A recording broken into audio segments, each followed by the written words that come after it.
We are pleased to have with us today Professor Showalter, NUS GAI MC members, as well as associates and GAI grant winners.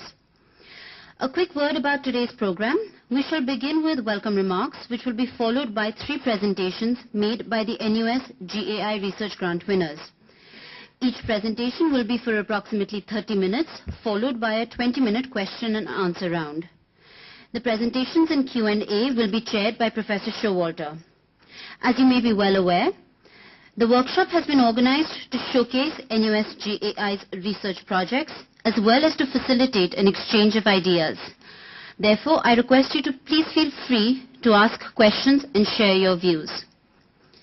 I would now like to invite Professor Sitaram, Director of NUS Global Asia Institute, to please say a few words. Good morning, everybody. I'll stand up because some of you may not know me. Professor Showalter will chair the presentations. I'm very happy Professor Wang Gangwu and Professor Duara and other members of the management committee of the GAI, heads of departments and associates of GAI, and most importantly the principal investigators of the projects that have been awarded are all here.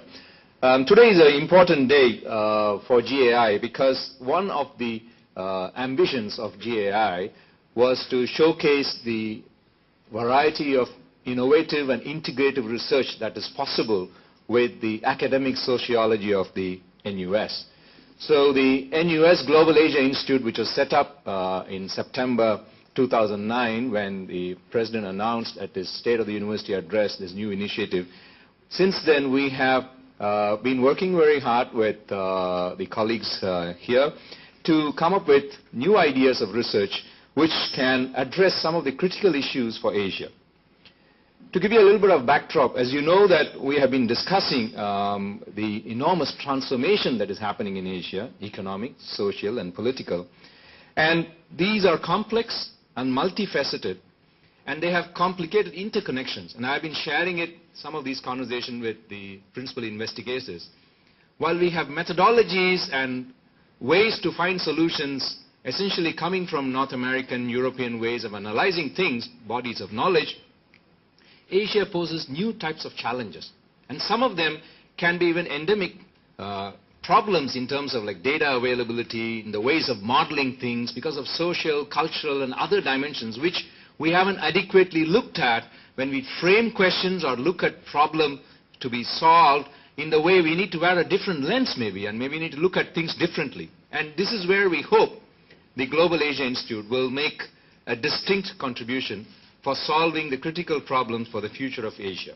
We're very ambitious and hopeful, and I hope that this meeting will kind of be approving the concept, although we're just in the real very beginning. We haven't started the actual research projects, but we hope that this will show us a kind of a confirmation for ourselves. So in that sense, let me make 3 points about what makes GAI different, and we hope that we will be able to accomplish that as we move on with GAI's activities. The first one is to be integrative. And here we want to be sure it's not a cosmetic putting together of people who are just exchanging ideas, but really look at things in a way that we wouldn't have looked at in the past. And we want to draw on the expertise from within NUS and also from universities in Singapore and outside and the rest of the world. But we want to focus on Asia, and when we say focus on Asia, immediately it comes to our mind that half of that population is in India and China. So we also want to look at distinctly these particular countries. The second one is in this integrative process, we want to be careful that we are not becoming, if I may use a simple word, like fluffy. It's not just telling a lot of things, but can we be holistic? That means we look at new ways of looking at things so that NUS will be seen as a kind of a one-stop shop when we are really trying to do problem solving of real-world problems in Asia. I myself know, for example, in the area of water management, which I'm intensely researching about, some of the approaches that have been given in the past are a no-go, because water is perceived as a different commodity in Asia because of the cultural and social background. Still, even the policy makers, many of the intelligent people think that it's a gift of God. They don't look at it as a commodity. So we may need to look at different ways of addressing these problems rather than just giving the same answer, you must price water, you must charge for it. Everybody knows it, but it doesn't happen. So what else should we need to look at? Things like that. The third aspect, which is I think very important for NUS GAI to help achieve for the broader and the larger goal of NUS, is to position NUS as a global university centered in Asia. That's the vision of the NUS. In that sense, the GAI would want to make its own humble contribution to provide thought leadership in research and scholarship at topics which are directed at Asia's future. In this sense, we don't want to be just narrowly restricted to one or two topics that are, current and popular for Asia, but we want to hopefully position that we are able to look at real-world problems which are for the future of Asia and broadly for the world as such. So this beginning that we have got with the call for proposals within the university and the first round of proposals awarded is just to catalyze. This is not end by itself, maybe not even a means to an end, because we may have a long haul to go, but we are looking at these are very good baby steps in the way that we would know how we can catalyze and nurture. So GAI, as I have discussed individually with the principal investigators, has two main roles. It's a small piece of money that we are offering, but that itself we don't think is the real end game. We want to use this as a catalytic tool to really see and test whether we can, across domains and faculties, talk to each other. Within the projects, across the projects as well. And that is something that we want to test the concept. So the process of engaging in the research is as important as the outputs that we will produce.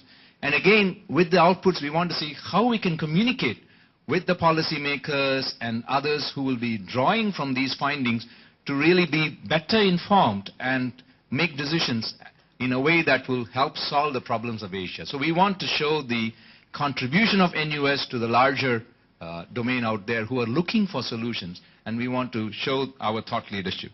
So with that, let me hand over to Professor Showalter to go ahead with the rest of the workshop today. And as Priyanka mentioned, we want it to be very interactive, so we've kept sufficient time for discussions. And we also want to, because this is the first time maybe for many of you, you'll be talking across domains to people who normally you don't meet in a typical academic conference. So it's also a challenge. That's why we have come out with putting posters. Some of you who came earlier would have seen that we try to communicate the same research project in a very non-technical manner so that others can appreciate. So we also want to see those coming out in the presentation. So it is not so much defending your proposal or talking about your proposal to your own, if you may call, same set of groups who know this topic well, but talk across domain and across your faculty so that others can learn from these ideas and maybe ask some questions which you haven't thought about. In the same way, you can also post some interesting questions to other people who are working in different domains where they get new ideas from your own research proposal. So it's a kind of a two-way interaction, and GAI wants to really facilitate this process. A little bit about the way it has been arranged today. I was sharing with Professor Showalter. Today we are in a world where communication is so important. It is within groups and also outside the group. And in the world of internet and webcasting and so on, we really feel that this meeting is really like a small theater. So imagine there are hundreds of thousands of people who want to listen to us, but we just couldn't afford to bring them here. So we're going to use the internet to communicate the proceedings here later. So that's why we've got the camera set up, and we want to record it and communicate it later, hopefully to position and show the thought leadership that is emerging from within NUS. I want to thank all my colleagues who have put together a lot of effort to get this day going, and this is in two parts, today and then also on August 11th we will have the rest of the workshop where the other two winning PIs will present, and we also have discussions that will be continuing alongside of these. So I'm looking forward to a very productive and interactive day. Thank you very much once again, all of you, for coming over, and we want to learn, and I want to learn a lot from here. Professor Showalter. Thank you, Sridharam. I think you've set a good example. I'm going to stand up as well and just walk up here, and then you won't have to turn around as much perhaps, but I'm really going to say the same thing that Sridharam said, but perhaps in a slightly different way. I'm struck by the fact that in the U.S., if you go back in university history some decades, there was a giant in the field of public education, public higher education, named Clark Kerr. He was the first chancellor of the University of California at Berkeley. Then he was president of the whole California system, really led the way in the modern form of the University of California system, which I think all would agree in the U.S. is preeminent among the state university systems today.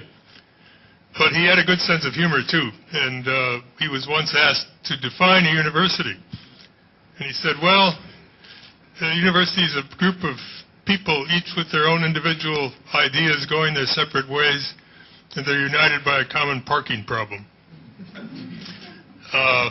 And if you've ever been on the Berkeley campus, you understand exactly what he meant by that. So that's, of course, a bit of an extreme definition, and what we do have in universities are academic departments. We found out that those could do some things very well. There were some things that academic departments couldn't do all that well. And so different kinds of institutes, laboratories, various groups came together. NUS is no exception to that. We have many of those as examples that are represented here today. What we're trying to do with GAI is to see if we can go one step farther away from Clark Kerr's definition and tackle in a meaningful way problems that couldn't really be tackled in a meaningful way by any one department, by any one institute, by any one faculty. It's a pretty audacious challenge, and I think all of us are in high admiration of the President for taking this as one of the initiatives that he wants to put forward. And I think if we can do this successfully, and I believe we can, NUS can show that here is a new paradigm.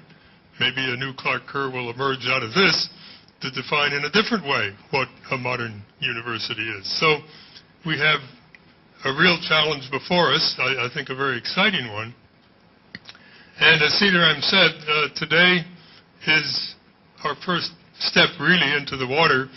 Those of us who've been concerned with GAI from the outset have been very pleased with the kinds of proposals we received.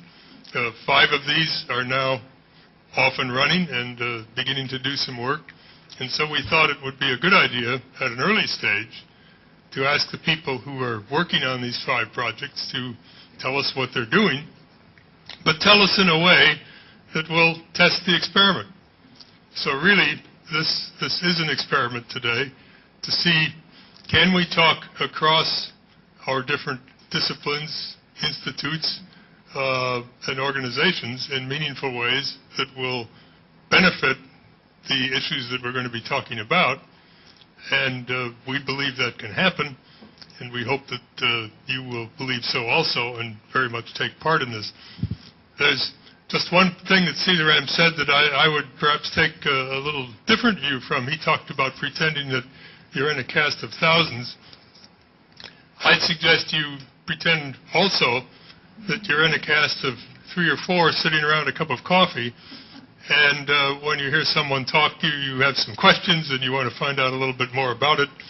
And so you ask the questions that come to your mind, and that's really the purpose of what we're trying to do this morning with this conference. So because of that, we have, as has been already said, 30 minutes allotted for presentations, 20 minutes for discussions, and it's the discussions that we think will be very valuable. My main function is to be the bad guy as moderator and keep time of the presenters. And if I get up and start fidgeting around, it means that your 30 minutes are coming to an end. I hopefully won't have to go to step 2 beyond that. And very much I and my colleagues are looking forward to the sessions this morning. I think they'll be very interesting indeed. So thank you all for coming, and I'll turn the floor back to the MC. Thank you, sir. We now move on to the first presentation of the day, Tackling Type 2 Diabetes Mellitus in Asia, a multidisciplinary and multi-sectoral initiative. This research project is a collaborative effort between researchers from the departments of Medicine, Public Health, Sociology, Economics and Public Policy. I would now like to call upon the project's principal investigator, Professor Chia Seng, to please introduce his project. Thank you. First, let me thank NUS and in particular GAI for this particular award on this proposal on tackling type 2 diabetes in Asia. I hope to keep within 30 minutes and present it in a simple fashion. Well, firstly, type 2 diabetes is a global health problem. I come from a background dealing with cancer epidemiology for the past 20 years, and we say breast cancer is a big problem. In Singapore, the incidence of breast cancer is about 60 per 100,000. In Sweden, it's about 80 per 100,000. In the US, is about 110 to 120 per 100,000. What about diabetes? We're talking about a global prevalence of 6%, 6 per 100, not 6 per 100,000. Right? So it's different in terms of orders of magnitude. And it's projected in 2030 to go up to 438 million people globally to have type 2 diabetes. Well, secondly, type 2 diabetes is also an Asian health problem. The Time magazine called it Asia's new epidemic. It's called a silent killer. And in Asia, it seems to be that diabetics are different. They are younger. They seem to be thinner. We'll come to that a bit later. So in Asia, for example, there are about 92.4 million diabetics in China, 50.7 million in India. Projected that 50% of the global burden of type 2 diabetes will be primarily in Asia. What about in this small red dot called Singapore? You know, the situation in Singapore. Well, without much effort, we are just outside the top 10 in terms of type 2 diabetes. But if you look at the ethnic differences between Chinese, Malay, and Indians, Indians are actually by far about 15.3% in terms of prevalence, way in the top 10 category. And what is more interesting is that the increase in terms of the prevalence of type 2 diabetes since the 1970s all the way up to the 1990s is kind of kept constant. We're going to have another National Health Survey 2010 this year. Hopefully we see a downward trend, or it might just plateau off. The other interesting point about type 2 diabetes, or worrying point about type 2 diabetes, is a stage of what is called pre-diabetics, or impaired glucose tolerance. So this is a pre-diabetes state, and the concern is that there's also a large proportion of the Singapore population within this pre-diabetic stage. Basically, what is type 2 diabetes? Essentially is the inability of the body to regulate its blood sugar level. And the primary hormone that is in the body that is concerned with the control of blood sugar is this hormone known as insulin. And the primary problem is actually an insulin resistance of the cells. In other words, the cell is unable to pick up the blood sugar because they are not sensitive to insulin.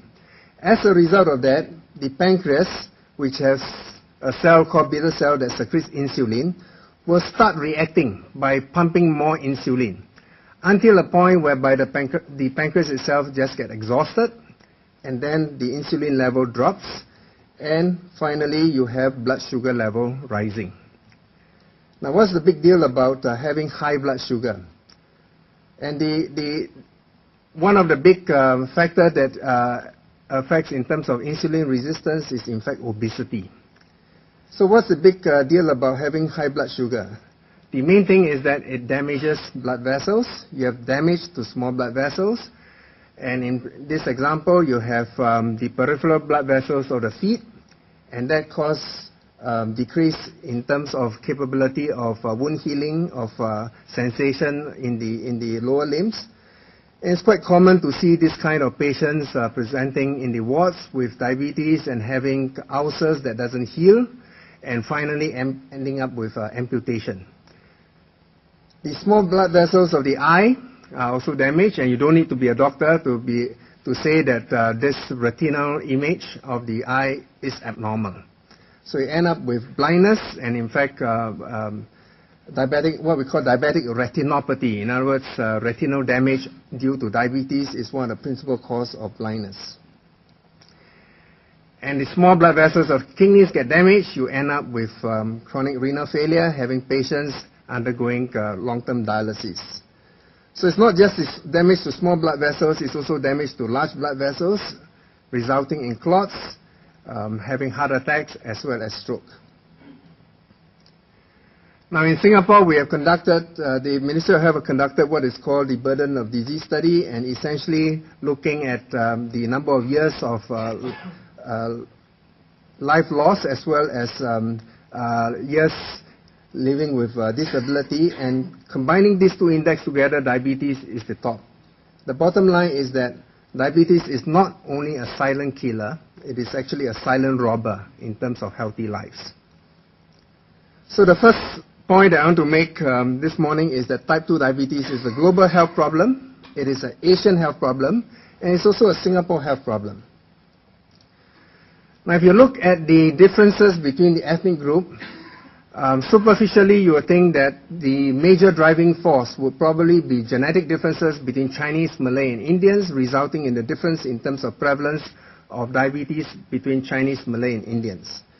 There have been a lot of studies in terms of genetic risk factors for type 2 diabetes, and in particular within the last 10 years with the genomic, post-genomic era, essentially we're able to interrogate a lot of genetic factors in a single study, and there are about a dozen or more genetic factors that have been identified.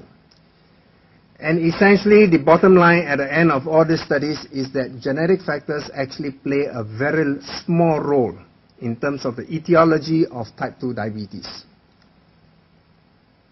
Even if genetic factors do play a big role, this study that we have conducted in Singapore on this particular gene, FTO gene, or in short the fatso gene, showed that physical activity can actually decrease the effect of the genetic predisposition in terms of, in this case, obesity. So even if you are genetically predisposed to being obese, by physical activity you can counteract the effect of the genetic factors. So at the bottom line, the key thing is actually non-genetic factors relating to obesity, in effect overnutrition and sedentary lifestyle. And among Asians, there's this condition called being metabolically obese. I'll come to that a little later. So let's look at obesity in Singapore. It's not bad. If you look at obesity as defined by the body mass index BMI of more than 30, our trend is pretty low compared to that of the US, for example. Most of our Western visitors who come to Singapore, they look at Singaporeans and say that actually this is a pretty lean nation. We don't see that many obese people walking around along Orchard Road. But that is actually quite misleading. BMI is not a good index of obesity. Perhaps a better index would be percentage body fat. And what I'm trying to illustrate here is that a Westerner with a BMI of 30 have a certain percentage body fat. Using that percentage body fat, what is the corresponding BMI in Chinese, Malay and Indians? So for a Chinese, a BMI of 27.5 has the same amount of percentage body fat as a Caucasian BMI of 30. For a Malay, 27 BMI equivalent to Caucasian 30 BMI.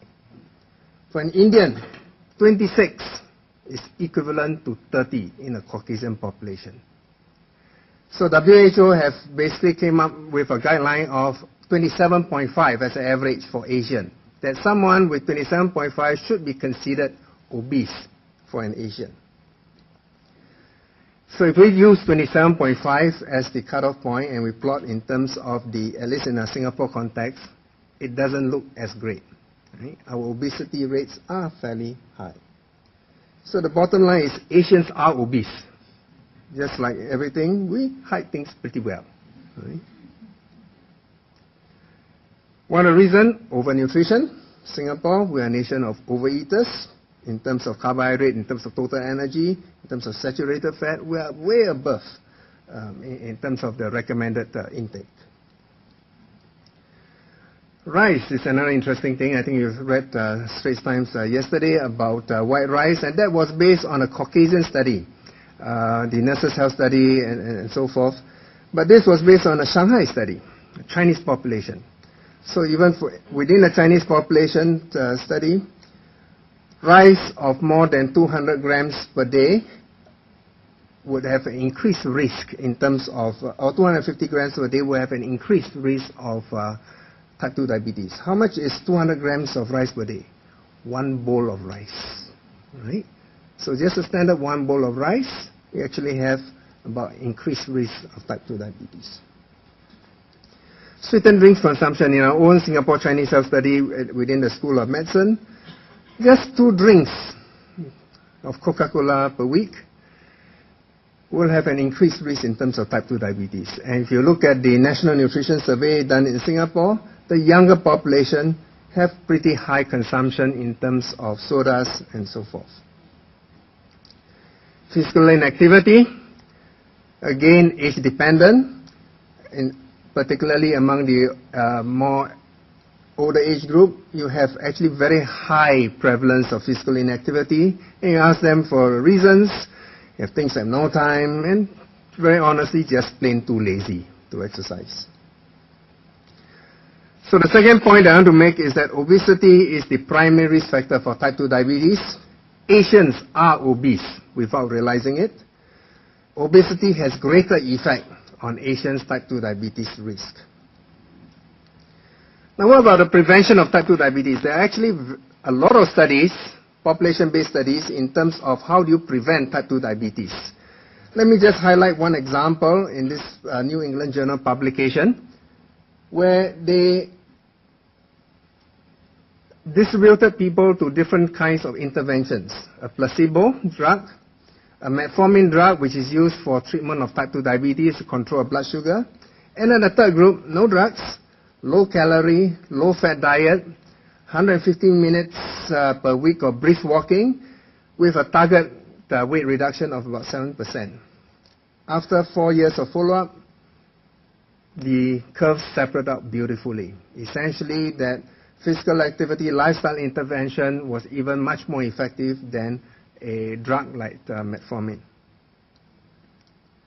So in Singapore, one of the biggest champion in terms of promoting a healthy lifestyle is the Health Promotion Board, and I'm sure we're all very familiar with the various programs that they have in terms of healthier nutrition, healthier lifestyle. And not only that, I think it's going down to the grassroots where you have people having increase in terms of physical activity, you have URA and so forth coming in to make sure that the environment is conducive for increase in terms of physical activity. Yet we see prevalence of obesity going up, not only in Singapore, in China, in India. We are increasingly seeing the problem of obesity in Asian countries. So the third point I'm trying to make this morning is that there are effective preventive measures against type 2 diabetes. The challenge actually is in the translation of this into public health programs and public health policies. And the failure is perhaps a lack of multi-sectoral approach, a multidisciplinary approach to tackle this problem. The medical people, the public health people, we know how to solve it, but we just can't get it out. We know the science, we don't know how to translate it. So perhaps we need a multi-sectoral, a multidisciplinary approach in terms of this translation. And that's essentially this particular proposal. We aim to firstly summarize existing knowledge and all the preventive measures and strategies. Secondly, to try and see if we can convene a multidisciplinary and multi-sectoral task force to take ownership of tackling type 2 diabetes epidemic. With their help, identify gaps in current knowledge and conduct feasibility studies in these gap areas, and try and develop a comprehensive preventive strategy and a pilot program for implementation. And finally, to develop a policy paper that may be relevant for Asia. So the idea is to get many of these groups of different people from the healthcare sector, social behavioral sector, food and beverage industry, city management, policy and legislation sectors, to see whether we can coalesce them together into a task force to take ownership of this problem. As a working model, we'll have a research working group where we'll have fortnightly updates, an academic leadership group, and then finally coming up with a task force. And perhaps step by step is that the academic leadership group will provide the direction and focus for the research working group. They'll be responsible for recruiting this task force and help to identify some knowledge gaps. The research working group will start off with compiling of data, conducting meta-analysis, conducting a couple of pilot projects to see how they can put together a report that could be easily translated to a multi-sectoral task force. This leadership group would then, academic leadership group would then present it to the task force and propose pilot program and policy and white paper. The task force will be convened to highlight issues, identify knowledge gaps, as well as come up with some possible solutions. It goes back again to the research working group to see whether they could conduct further research on these programs and policies and conduct further pilot studies on these proposed solutions. Perhaps some of the task force members could be enticed to be more active and form kind of a task force working group, whereby they will now provide leadership to develop white paper, to develop the pilot program, and finally to present it to the task force. And of course, the poor research working group will be the one doing all the dirty work of drafting the white paper, drafting the proposal for the pilot program.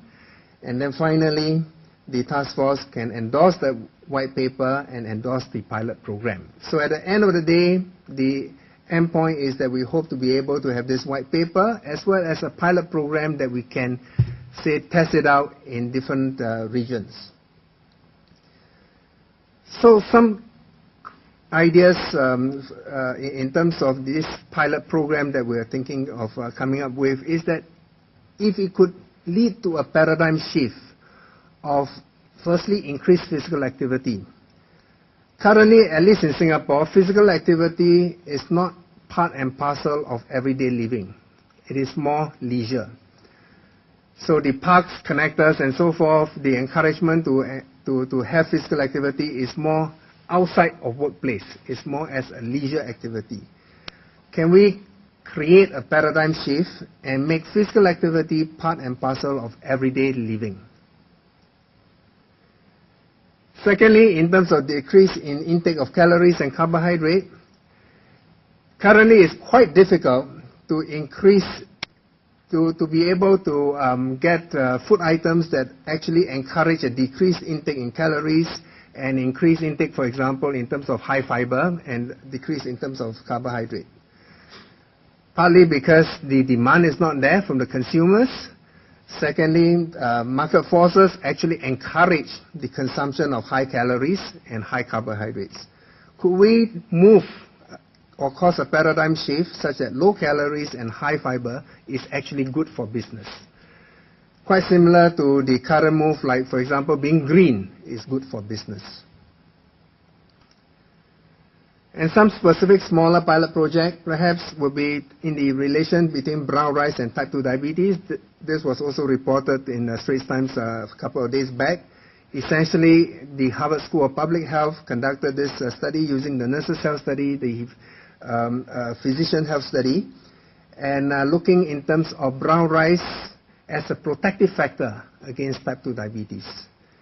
Following these results, they are currently conducting brown rice trial in Shanghai, whereby a company is provided with increase in brown rice consumption, and they try to monitor in terms of the outcome.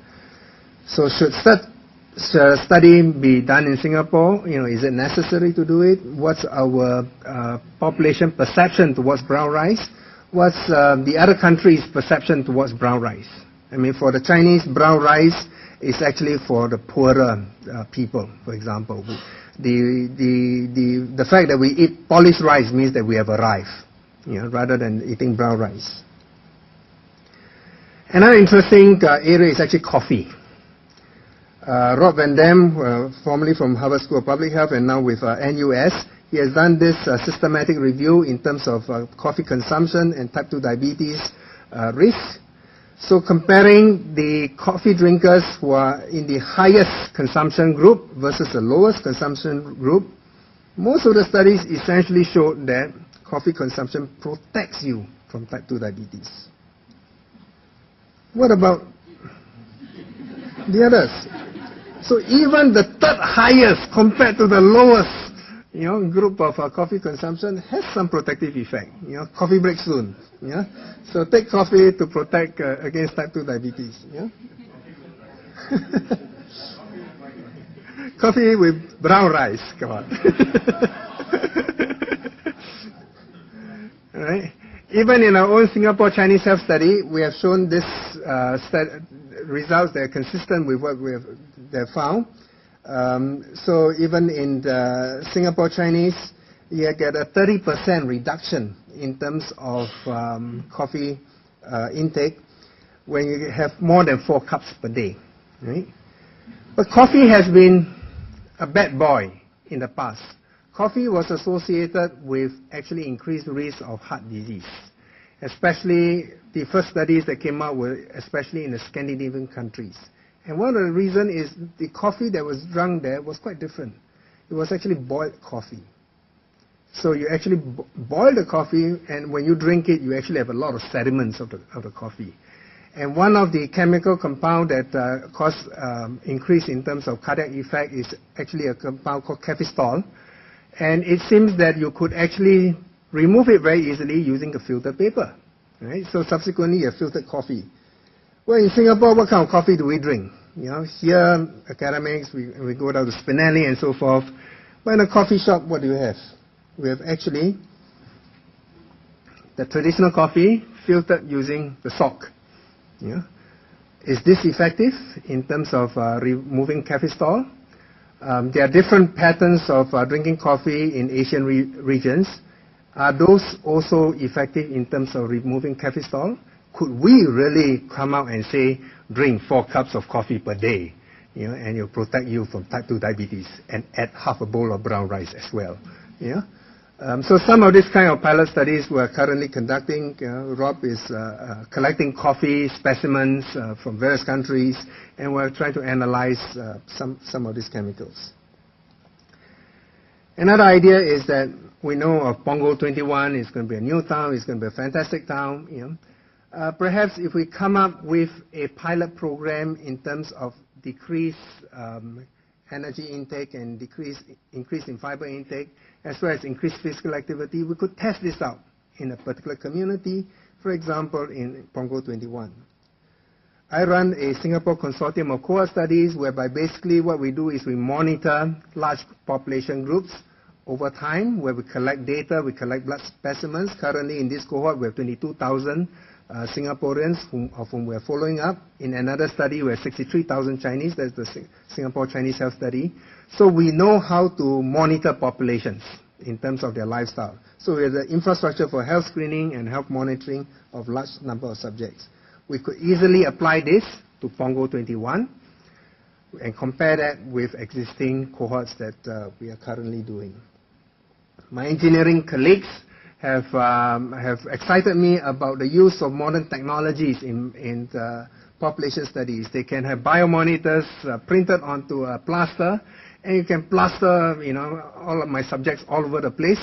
I can measure all kinds of things, and essentially I can just sit in my office, because what happens is that this sensors could actually send the data to their handphones, and then the handphone can then send the data uploaded to my computer. I'll be an armchair epidemiologist. Sit in my office and I monitor my entire 22,000 subjects. Let me end off with using cigarette as the example. The first the conclusive scientific findings in terms of cigarette as a cause of lung cancer came out in the 1950s. It took many years of translation into policies, translation into various infrastructural pieces to be put together to cause a decline in terms of the consumption of cigarette. We'll probably see the same thing, and perhaps even more complex when it comes to this issue of obesity and type 2 diabetes. The International Diabetes Federation projected that our type 2 diabetes in Singapore is going to increase in 2030 up to 12 to 14%. We hope that with existing measures that we have in Singapore and in the region, and perhaps even through our project, that we'll be able to blunt that increase, or it'll be a bonus if we see that it can actually decline. What I hope this morning we'll be able to get some feedback from you, especially I think in terms of the approach that I've been proposing. Is it actually realistic to expect a multidisciplinary and multi-sectoral group to develop a policy paper and a pilot program? Yeah? Is this parallel working team and task force group model feasible? Is there a better working model? You know, if there's no, if I'm being foolish to embark onto this, please tell me, because then I'll return the money to GAI. I won't embark on this.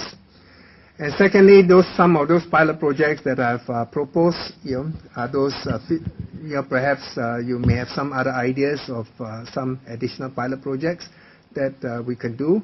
My colleagues here are eagerly with pen and paper ready to record down ideas and notes. Thank you very much.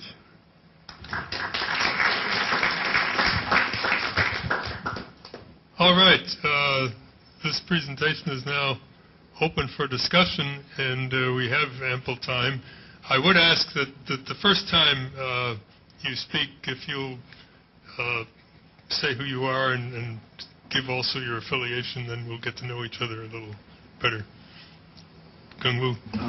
Wang Gung Wu. I'm just curious to know whether in your multidisciplinary groups and so on that you're thinking of, whether there's a list of priority of which disciplines should come in which order, whether that would make a difference. In other words, you don't just get a whole bunch of different disciplines sit together and hope to arrive at anything concrete, but maybe you have a priority which should come first, and then certain disciplines follow in a particular order. Is that at all a practical way of starting? Do you know beforehand which are the disciplines which should actually be ahead of others in providing the kind of answers that you want?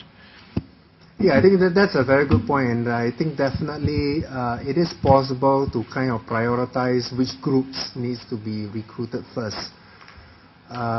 Just to give you an example, we have actually started talks with HDB, and a lot of them are essentially architects, and the first meeting was really a nightmare, in the sense that we're really talking across purposes. There are many different layers, many different agenda. And I can imagine if I have brought them in right from the beginning and say that, hey, I have this task force that I want to form, NUS is interested in forming this task force, would you like to join us? They'll be scratching their head and basically says, what's my role? And what is in it for HDB? And why should we be doing this? And so forth.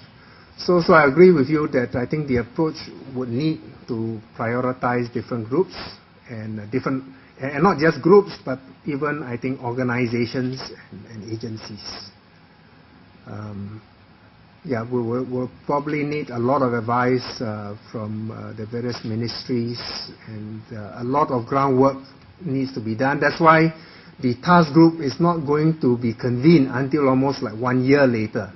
The first year is a lot of groundwork, meeting up with various groups, hopefully having healthy lunches, in our discussions. Prasenjit Dwara, in the Office of the Deputy President of Research and Technology. I was struck by your sort of pointing to almost exclusively cultural lifestyle factors, and particularly because looking at the Indian case, which is being, is it entirely derivable to cultural and lifestyle factors, and that is consumption and exercise, I guess, mostly. And would you then have sort of say that, for instance, Sri Lankans would be different, or maybe Pakistanis are too close in cultural lifestyle? I mean, what kind of tests would you have? And you do also talk about body mass and things like that, which has presumably to do with some genetic factors. Yeah, maybe I can ask one of my colleagues, Yixiong. Yeah. Because Yixiong has been working quite a bit on genetic factors in terms of type 2 diabetes, and is leading the Singapore group in terms of our international consortium in terms of genetics of type 2 diabetes. Yixiong? I mean, I think there's very little doubt that genetics has some role to play, and the question is how much. And you know, I was sort of struck by when I first started working in this area, and in the area of nutrition, my mentor, Jose Ordovas, said to me one day, you know, Yixiong, it's all very well, you're a physician, you want to develop drugs, but you know, you think about it, if you look at the population as a whole, what proportion of the population is on drugs right now? And the answer is probably somewhere about 10–15%.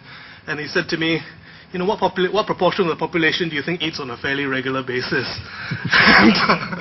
and it seems a natural thing when you're dealing with entire populations, that you do tackle the things that have caused this rapid increase in the prevalence of type 2 diabetes. Now, if you look at the prevalence of type 2 diabetes, it's increased in Singapore 2.5-fold over a 15-year period. This is not genetics. Evolution does not occur over 2 decades.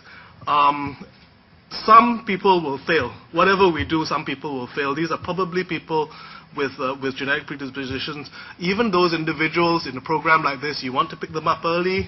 And my own belief is that even if you have a genetic predisposition, if you don't tackle the lifestyle, then you're going to be much worse off. And that, you know, drug treatment, which is really the only solution, is not the solution for everything. Just a thought as a possible addition to your model. You talked about the product, a major product, as being white papers. And it strikes me, and I'm thinking of agricultural extension as a model. Professor Showalter and I were talking about the cornfield in the middle of the University of Illinois campus, and it reminded me of that.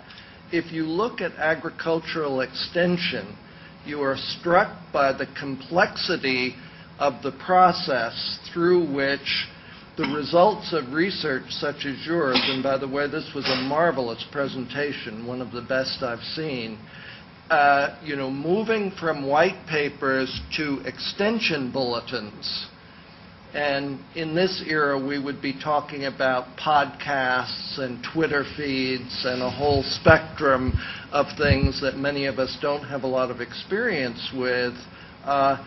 It is a complicated process that academic researchers often are not very well sensitized to.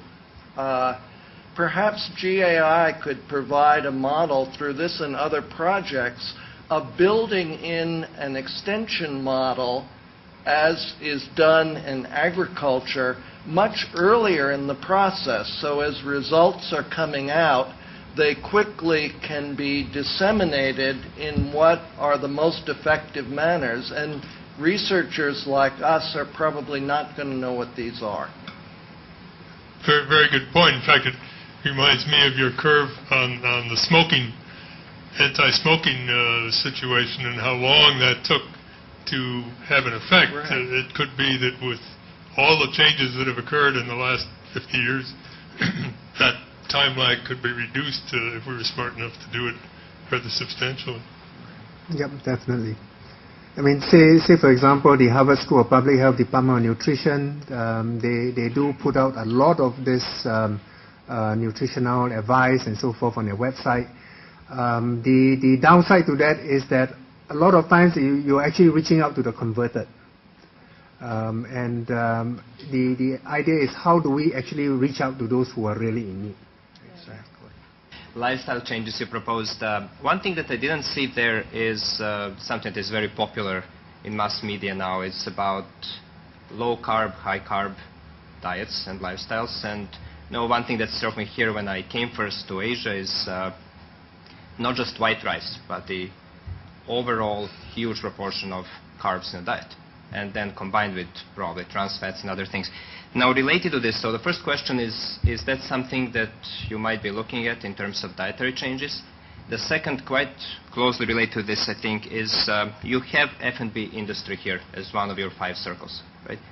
So how is this going to work? What is the incentive for them? How will you address them as being one part of the whole process? Let me answer the second part, then maybe the first part a bit more technical. Rob and Dan will be good to talk about that. So in terms of engaging the F&B industry, actually the Health Promotion Board has already started that whole process. So in a sense, Health Promotion Board is actually a close partner with us working on this project. And the idea is to write upon it to see how we can engage the F&B industry. In particular, how do you actually have incentives to produce, say, for example, low sugar type of drinks? A can of Coca-Cola, for example, have 5 tablespoons of sugar. Do the consumers really know the difference if it is down to 2, down to 3? Maybe for Coke you do. For F&N Orange, do you know the difference? So some of these things perhaps could be done. And how do we modify, for example, the taste preferences of consumers? Having sugar substitute, actually, is that the answer? Should we be more aggressive to what's actually changing, almost like your taste preference, that you really don't go after sweets? Is that possible? In Japan, they did it with salt. The blood pressure curve of Japan actually shifted completely to the left. It's still a normal distribution, but the entire distribution shifted to the left, when there was actually a decrease in terms of salt consumption at a public health level. Could that be done for sugar? Should we not propose, should we, instead of giving sugar substitutes, actually shift the entire curve? So these are some just wild ideas. I mean, clearly from my answer, you know that I don't have any answers. But these are just some wild ideas that. But that's the phase we are in when we engage all these groups. Perhaps they can come up with better ideas. Rob, you want to comment on the white rice thing? Yeah, that's a very interesting question, the high carb versus low carb issue. And I think we should be careful not to go into a sway where we say, first we say, we want to achieve a high carb diet, and then we go back and say, we want to achieve a low carb diet. I think we've been doing research on that for a couple of years, and what's kind of the general large-scale pattern is that it really matters most what are your type of carbohydrates and what are your type of fats and your type of proteins.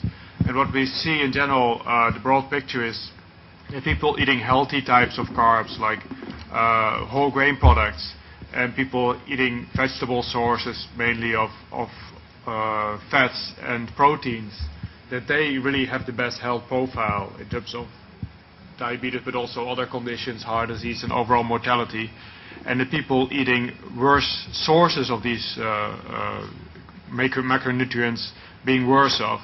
So I think, these data on white rice consumption is pretty alarming, given the extremely widespread consumption of very high amounts of white rice. So I think definitely more research on that is necessary, but I think that is a concern, and also a type of carbohydrate consumption that is also widespread, especially among younger population, and coming up in many countries is high consumption of soda, sugar-sweetened beverages.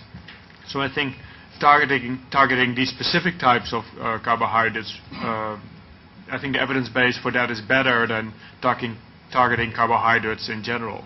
So I think that's kind of the state where it is in, but that's definitely a very active area of research. You didn't mention glycemic index because it might be difficult for people to go to brown rice, but the different grades of rice, for example, you know, you can reduce the glycemic index by quite a lot. And also, it's not just rice. You know, you go to hawker centers, it's noodles. So you might want to work with hawker centers on this sort of thing. But I was just wondering, is glycemic index an important thing in your study? I think these are excellent points if you're talking about rice and noodles. I think that's one of the reasons why I actually came to Singapore, because we do studies in America, and we can study rice and noodles in America or Europe, but I mean the distribution of intake is so radically different it hardly is applicable to Asian populations. So much more research has to be done on that. Specifically the glycemic index, it's probably the most controversial issue in nutrition, and the jury is really out whether that's... It seems to be useful for people with diabetes as a tool to control their blood sugar, but really its role in the prevention of chronic diseases in general population is not so clear. And it's very good that you point out, well, it's not only white rice, brown rice, because the glycemic index is really not that different between white rice and brown rice. If you have basmati rice, for example, which can be white rice, has a much lower glycemic index than the short grain rice. So that's an issue that really needs to be studied, I think, in Asian population with the high intakes that are prevalent there. And I think at this point a really good, solid answer is not possible. Eric Thompson from Sociology. My question was that you focus on ethnicity here, which I think is appropriate because of the association with lifestyle, but you don't mention anything about socioeconomic status. And I think, I mean, I might be incorrect, but I think there's an association between socioeconomic status and diabetes. It's more associated, at least in the U.S., with lower socioeconomic status. Maybe, maybe not. And if that's the case, then I'm also wondering, since you're using Punggol 21 as your place to do the studies, I wonder if you would want to think about other places, because again, I'm not sure, but I think Punggol 21 is sort of focused on young upwardly mobile population, which might not be the most important target group for this issue. Yeah, I agree with you. Currently, we do not have the data in terms of socioeconomic status and diabetes for Singapore in terms of prevalence. It is available, it's just that it is not that easily available, let's put it that way. And you are right, from Caucasian studies, from US studies, the lower socioeconomic status tend to have a higher prevalence of type 2 diabetes. So Punggol 21 is just a fanciful example. When we actually want to have that program implemented, we have to reevaluate again as to which would be a good population to target at. Yeah. All right, like Chu Malone, I'm from School of Design and Environment. I think I'd like to sort of allude to this link to planning and design. Which I think is probably an important factor when we talk about trying to get people to do a lot more physical exercise and as part and parcel of day-to-day living rather than as part of recreation. I'm not surprised when you said that when you talk to HDB and you get some rather not very positive reaction, mainly because planners and designers most of the time when we start thinking about how we place our facilities and buildings, we work on the basis of convenience, accessibility, and you want to put things as close as possible so as to facilitate the users. So I think it's a real challenge, I think, for planners to start to think about how you create an environment where people have to do a lot more walking and you have to actually exercise and get to the facilities. So I think that is a challenging aspect in planning in Singapore. I mean, if you look at the HDB situation, now residents are clamoring to have lifts on every floor, and if they have it on alternate floors or on every 3 floors, then they have to do a lot more walking. So at the end of it, when it comes to the designer's perspective, the city planner's perspective, I think they also have to respond to the end users and the needs of the consumers. So a lot of this really also has to do with how you educate the residents and the users to actually get them to understand that yes, there will be certain facilities you have to take the extra effort to get to.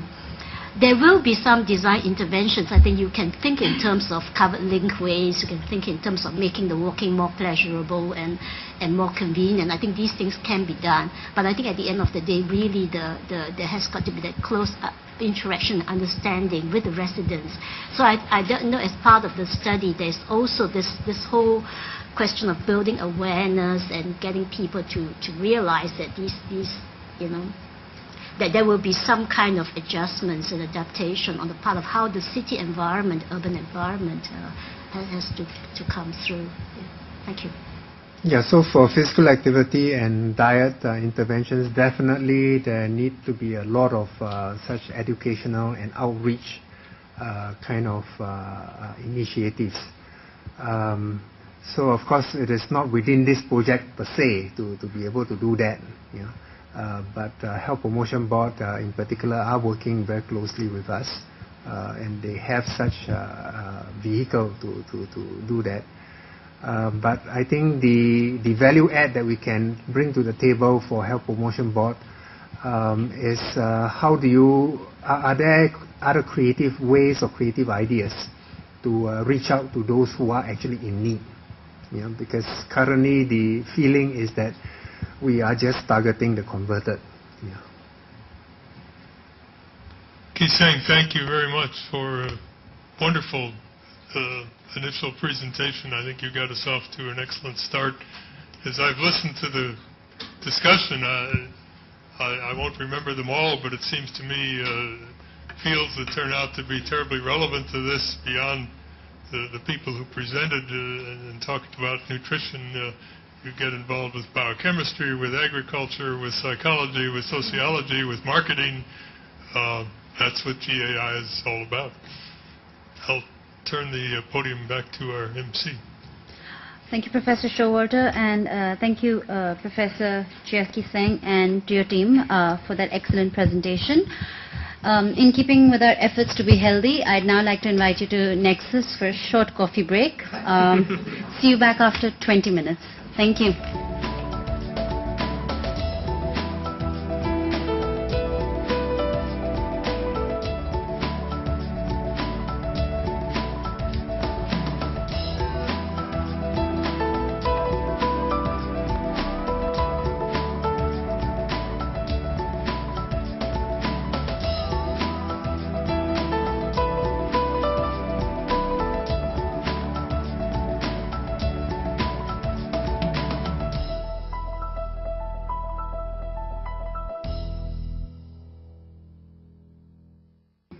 The second presentation, Estimating and Projecting Urbanization and City Growth. This research project combines the expertise of Professor Gavin Jones from the Department of Sociology and the Asia Research Institute and Professor Leontine Alkema from the Department of Statistics and Applied Probability. I now call upon the project's principal investigator, Professor Jones, to please introduce the project. Well, good morning. I'm going to make the earlier part of our presentation, then I'll hand over to Leontina, my collaborator, to present the later part of the presentation. The title of our project is Estimating and Projecting Urbanization and City Growth. Why is it relevant to GAI's mission? Well, we would argue that GAI's research activities do require insights into past and future trends in urban city and urban agglomeration populations. And the current estimates and projections for these populations need to be improved upon in various ways. Now, first of all, we think we know what we mean by urban and rural, and if you look at the two pictures on the outside there, it's pretty clear that the left-hand one is rural and the right-hand one is urban. But the middle one, which is rather polluted, as peri-urban areas often are, so you can't see it very well, shows the sort of uncertain zones that develop these days, particularly in relation to urban agglomerations and other urban areas. And the issue of what is urban and what is rural becomes quite a bit more complex. So this binary distinction between urban and rural is a rather crude way to describe what is in fact a continuum, and there's been quite a bit of research going into this. And nowhere is this dilemma of urban-rural definition more marked than in these fringe areas of urban agglomerations, which are marked by a very complex mix of both land use and employment. So why bother about the urban-rural divide at all? It does continue to have some meaning in differentiating populations in terms of various measures of well-being, access to health and education services, and needed government investments. The UN Population Division has always produced the estimates of urban and rural populations for the world and projections of these, and these are very widely used by many international agencies and other agencies. It's the only source for estimates and projections of urbanisation for all countries. You do have some other databases of relevance, but the only one that's produced for all countries is by the UN Population Division, and necessarily then it's used very widely by a lot of people. And the World Urbanisation Prospect, which they produce, also publishes urban agglomeration estimates and projections based on data supplied by and definitions of urban agglomerations used by each country. They don't attempt to modify those, nor do they attempt to modify the definitions of urbanisation which are used by each country because of the complexity of doing that. Now, just very briefly, according to the UN estimates, this shows the proportion urban in 2005 to 2010, and then this one shows what's projected to happen by 2045 to 2050 in the UN projections. And looking at, again, comparing them, you can see a considerable darkening of that, and by 2045 to 2050, you've got, go on to the next one. You've got, most of the Americas and most of Europe and other parts of the world over 80% urban according to these definitions. And perhaps once you reach those sorts of levels, you might argue that these kinds of projections are of less interest. But if you look at the Asian region, even by 2045 to 2050, you don't have very many countries where urbanisation is expected to reach those levels. And therefore, tracking and projecting Asia's urbanisation path is a meaningful exercise, we would argue. Now, the problem is the widely different definition of urban areas in use. Just as an example, here's a comparison between Thailand and the Philippines. You would normally expect that the level of urbanisation in a country would be fairly closely related to things like per capita incomes, the proportion of the workforce working in non-agricultural activities and things like that.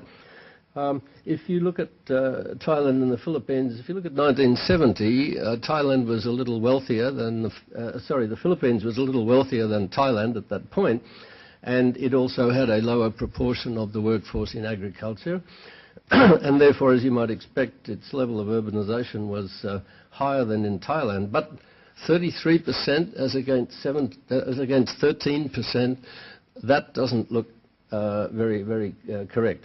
Now, if you fast forward it to 2000, you've had major changes in the structure of the economy and society. Thailand had double the per capita GNP of the Philippines by that stage. The gap in the proportion of the workforce in agriculture had narrowed quite a bit. But the percentage urban remained very widely apart. In fact, if you look at 1990 there, Philippines 47% urban and Thailand 19% urban. And then by 2000, this gap had narrowed a bit. Now, there's not time to go into this story in detail, but the main aspects of the story that we'd want to stress are that much of it has to do with different definitions of urban areas. The Philippines has a much more generous definition of what is included as urban areas than Thailand did. There was some modification of those definitions between 1990 and 2000, which brought their estimates rather closer together. But even today, Thailand has a much more restrictive definition of urban areas than the Philippines does. And so the point of this is that, you know, when you're making inter-country comparisons with the data that the UN is using, you have to be very careful, and you need a lot of background knowledge of these kinds of issues in order to make sense of the data. Now, the urbanisation projections of the UN are based on the convergence of the urban-rural growth differential to a global norm for all countries. In other words, they look ahead, they look at the trends in the difference over time between urban and rural growth rates and have it converging towards a global norm. The drawbacks of this are first that it's only a best guess with no uncertainty assessment, and secondly it's criticised for over-projecting urbanisation. Now, somebody has looked into the over-projection of urbanisation and looked at the errors in the forecast between the projections conducted in 1980 and 1990 and 1995. The estimated levels of urbanisation in the year 2000. And as you can see, for most parts of the world, particularly those conducted in 1980 and in 1990, considerably over-projected the level of urbanisation that was found to be the case in the year 2000. Although, again, I would stress that the level of urbanisation in 2000 still depends on the definitions used in the individual countries. Now turning to the issue of cities and urban agglomerations, there's great variability in what's included in urban agglomerations as reported to the UN. Now, in some work that I did in collaboration with Mike Douglas, who's also here, we did this book on mega-urban regions in Pacific Asia, in which we took a number of the very large cities in this region and re-examined the basis for estimating urban agglomerations and defined mega-urban regions based on various criteria, which I could go into if you like in detail. And based on that, and in collaboration with the statistics officers in 5 different countries in the region, we derived different data for 1990 and 2000 censuses to look at trends in the different zones of these urban agglomerations. And what came out of that, of course, was, I think, a more nuanced picture than you get from looking at just the urban agglomeration figures of the United Nations. Now, in looking at growth of cities, particularly of the very large cities, the changes in the boundaries of urban agglomerations are often not taken into account. And we do need a better understanding of the dynamics of change. And to some extent, we hope to do that for the cities that were included in this earlier study. The difficulty, of course, is that the 2010 round of censuses is being conducted right now throughout the region, and there'll only be a limited amount of data becoming available for these cities and their surrounding areas during the period of this study. So in some ways the study needs to continue further into the future to fully take into account the need for new data. So, okay, this is just an example of the procedure that we used in that study, taking the example of Bangkok. For Bangkok, of course, you have the official metropolitan area defined by the statistics people, and then you have all sorts of enumeration districts around that. And according to the criteria that we were using, and these are to do with density, agricultural employment and so on, we defined the core, which in most of the cities we studied was the official metropolitan area, but in the case of Bangkok was a little modified.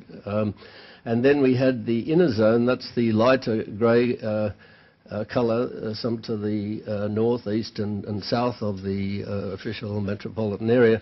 And then the outer zone, which extends further to the west, somewhat to Korn, to the southeast, to Chonburi and so on. And of course, you can define it in so many ways. You could have included the whole coastal region down to Pattaya and beyond, according to certain criteria. And similarly up north, Ayutthaya is in there, but there are other parts of the area north of Bangkok which are not included. So there's a great deal of variability, but we did this according to the criteria that we determined, and at least there's a greater degree of comparability with the other mega-urban regions that we were dealing with.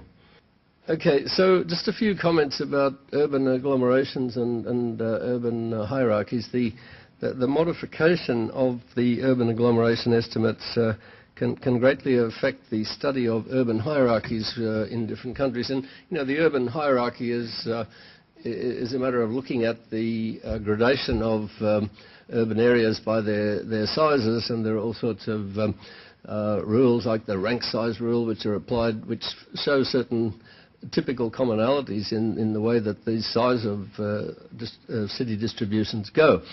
But these are very much affected by the growth of urban agglomerations, and Malaysia, which is probably familiar to most people here, is a very striking example of this. If you look at the official figures on urban areas in Asia as produced by the Department of Statistics, of the 10 largest towns, one of them is Kuala Lumpur, and 5 of the others lie within 30 kilometres of downtown Kuala Lumpur. But they're listed as separate urban areas, and that includes Petaling Jaya and places which I would challenge you in driving from Kuala Lumpur to Petaling Jaya to work out where the boundary lies, except that you do drive at one point through a rather large archway that the Selangor government wanted to try to indicate that you were moving into Selangor state. So you have all of these cities and towns which are actually part of one urban agglomeration but which are listed as separate towns, and the official urban agglomeration supplied by Malaysia to the UN Population Division gives Kuala Lumpur's population at about 1.4 million, whereas the urban agglomeration is really about 5 or 6 million. And so urban systems analysis based on such data can be seriously misleading. We might think of the Singapore example here. There's not much analysis of Singapore done on the basis of an international urban agglomeration, but when you think of it, Johor Bahru and then Batam and Bintan in Indonesia are all part of the urban agglomeration of Singapore, and once you start to analyse things in that way, you get a rather different picture. So, in summary, for cities and urban agglomeration projections, the UN Population Division doesn't do any uncertainty assessment in its projections. And as somebody has noted, the history of UN city projections does not inspire confidence. If you look at them over time, there's a lot of jumping around depending on the approaches that they've used. And we think that we can assist by a more careful evaluation of what's happening in some of the countries within this region. So in summary, current estimates for urban agglomeration and city population suffer from comparability problems. There's room for improvement in the projection methodologies with respect to model assumptions and including an uncertainty assessment. The analysis of the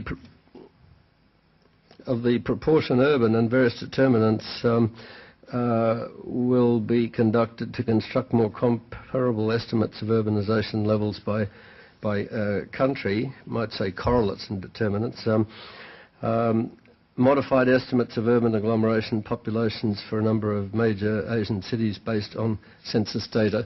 And we have some colleagues, particularly in India, who are going to do some further work in relation to this project on Indian cities. Analysis of time trends in urban hierarchies in Asian countries modified to take account of city growth outside official boundaries and growth of multi-nodal mega-urban regions. As I say, we will be limited by the availability of data from the 2010 census, but we'll go as far as we can with what's available. At this point, Leontina is going to take over.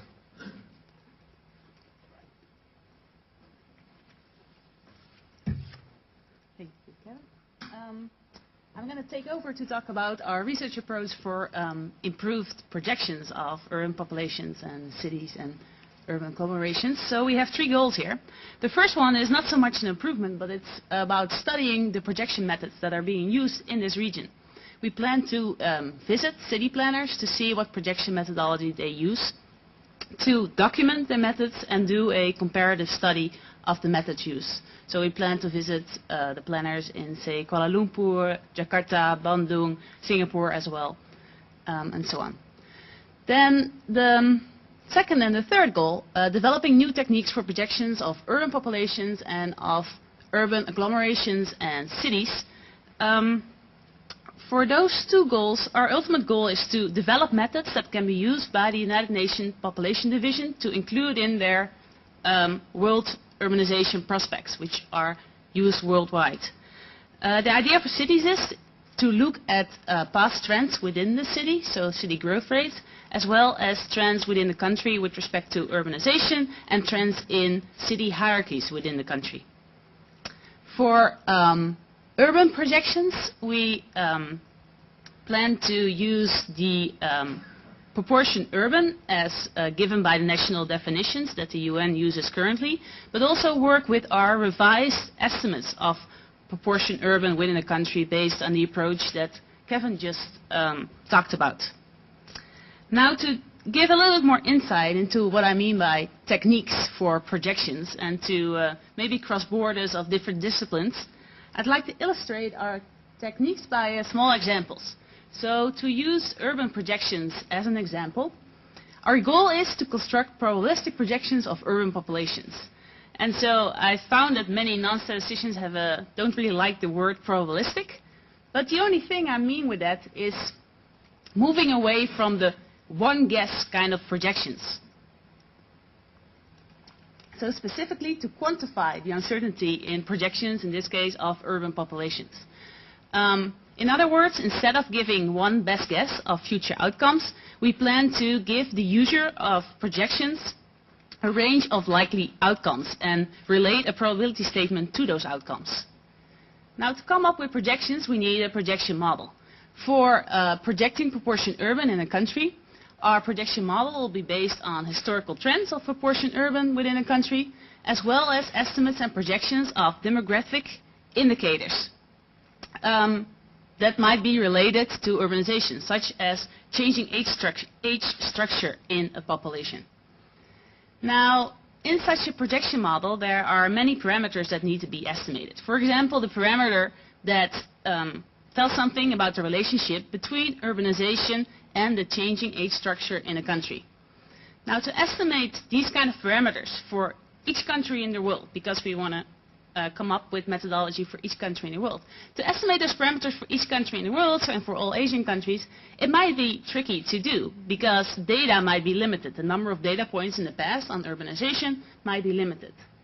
To overcome this difficulty, we want to use what we call a Bayesian hierarchical model to estimate the parameters of the projection model for each country. The idea of this Bayesian hierarchical model is to exchange information between countries. Now, how does that work? For example, if we want to estimate this parameter that gives the relationship between urbanization rate and changing age structure, then to estimate that parameter for each country, instead of estimating it separately for each country, we estimate it in some kind of a joint approach so that information about that parameter is pooled across countries to share information between countries. Now, what's the result of using such an approach? The result is that we'll end up with not just one trajectory of future urbanization, but a whole sample, a whole set, a whole range of future trajectories. So instead of a one best guess, we get probabilistic projections of urbanization. So an illustration of that, some preliminary results of urbanization projections for, in this case, China and India. So to say a little bit more about the plot, on the vertical axis is the proportion urban in both countries, and on the horizontal axis is time. The black dots are the observed proportion urban given by the national definitions in both countries, and the blue line gives the UN estimates and projections. So, for example, in China, around now, urbanization level is around 40%. Now, what we added to the plot are our preliminary results of using a Bayesian hierarchical model to project urbanization. So the gray lines you see in the back are different future possible trajectories of urbanization in both countries. That gives a range of likely outcomes. With this technique, we still can give users one best guess of what's going to happen based on the median outcome of the trajectory in each year, which I illustrated here with the red line. Now, the dashed lines, the green dashed line and the red dashed line, also give some quantification of uncertainty in the future by so-called projection intervals, which contain a certain percentage of the future trajectories. So in this case, 95% of the trajectories and 80% of the trajectories. So what do we see here? We see for China, we project urbanization to go up to 75% by 2100, and in India to 50% by 2100. Of course, these are preliminary results, and probably everybody in the audience has something to criticize about these results. For example, in China, you see some trajectories in which urbanization falls from 75 to 30% in like 15 years. So maybe you don't like that. Well, we don't like it either, so we're happy with this project because we want to improve on these methods.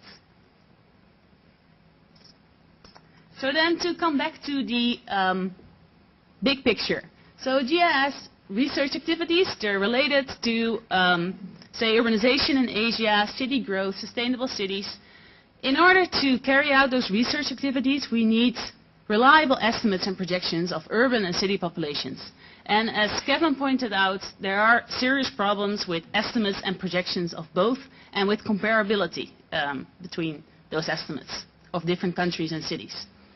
So we want to improve on those.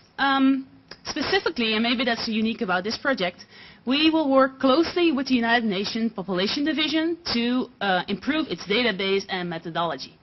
So the UN publishes the World Urbanization Prospects every 2 years. Our methods that we develop ultimately would be part of that machinery to come up with those revised estimates and projections every 2 years. So that then would put GI in the international playing field of urbanization and city growth projection methodology. Now, this is a 2-year project. What would be the medium-term potential of this project? Of course, with more and more spatial data and methodology to analyze the data becoming available, doing spatial analyses and projections of these populations would be an obvious next step. So we want to explore this during the next 2 years already, and for longer-term potential, we would want to and need to collaborate with other people at NUS or maybe other universities. Then the second medium-term potential is to expand this project. So I already discussed doing a study of projection methods being used in the region. We could extend this study to include more cities in more countries. Also, or moreover, if we work hard on including uncertainty assessments in our projections, in our city projections, then the next step would be to actually do something with those uncertainty assessments when it comes to policy making. So we would like to collaborate with city planners so that they can use uncertainty in the projections in their planning, so in their planning decisions. So this concludes our presentation on our project. So we welcome your comments, questions, suggestions, discussion, and so on. Thank you. It's open for discussion. If you haven't already introduced yourself when you ask a question. I'd appreciate it if you would give your name and affiliation. President. I have one comment and one question. You see, when you talked about how the problem in estimating what is a city has to do with political problems, right? There are political imperatives. There are different political goals for suburbs to call themselves cities, right? This, I don't know how much of a problem this you estimate this will be when you go to do your projections and measurements, you know, will the politics interfere? But more importantly, when you make your recommendations, will you build in that political consideration, that there may be resistance to your categorization because there are other interests involved? Secondly, my question is, how do you seek to delineate or bound the question of boundaries, these mega-urban regions as cities? And I heard somewhere that you were going to use different parameters, and that may be the best one, but how are you doing it?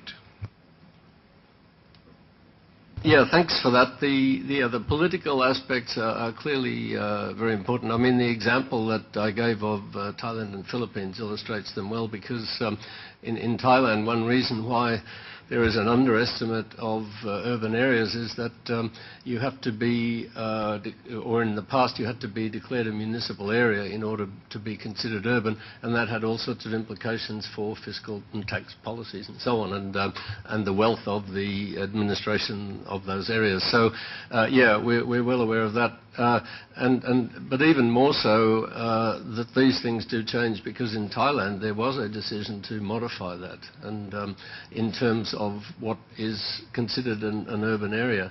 And so now some areas that are not officially municipal areas are considered urban by the planners. Those are the sanitary districts. So, yeah, these things change, and also it's very hard to predict how they will change over time.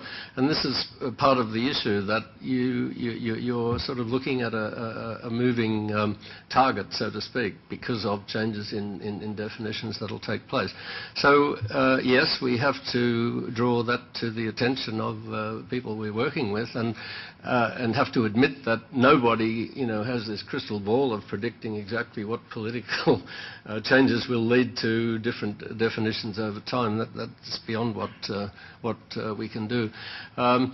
Your question about the boundaries of these mega urban regions, yes, as we found in the study that I referred to, I mean, these are infinitely variable, but we did come up with boundaries based on some criteria of density and proportion of workforce in agriculture and so on, then related to the administrative districts for which you were able to get data from the censuses. So you can decide on the boundaries according to certain criteria. You can modify the boundaries by modifying the criteria. So that's basically the way that it goes. Just, if I may just respond briefly, I guess the issue is it would be very useful in your study to also mention what are the political factors involved in this problem of defining the city.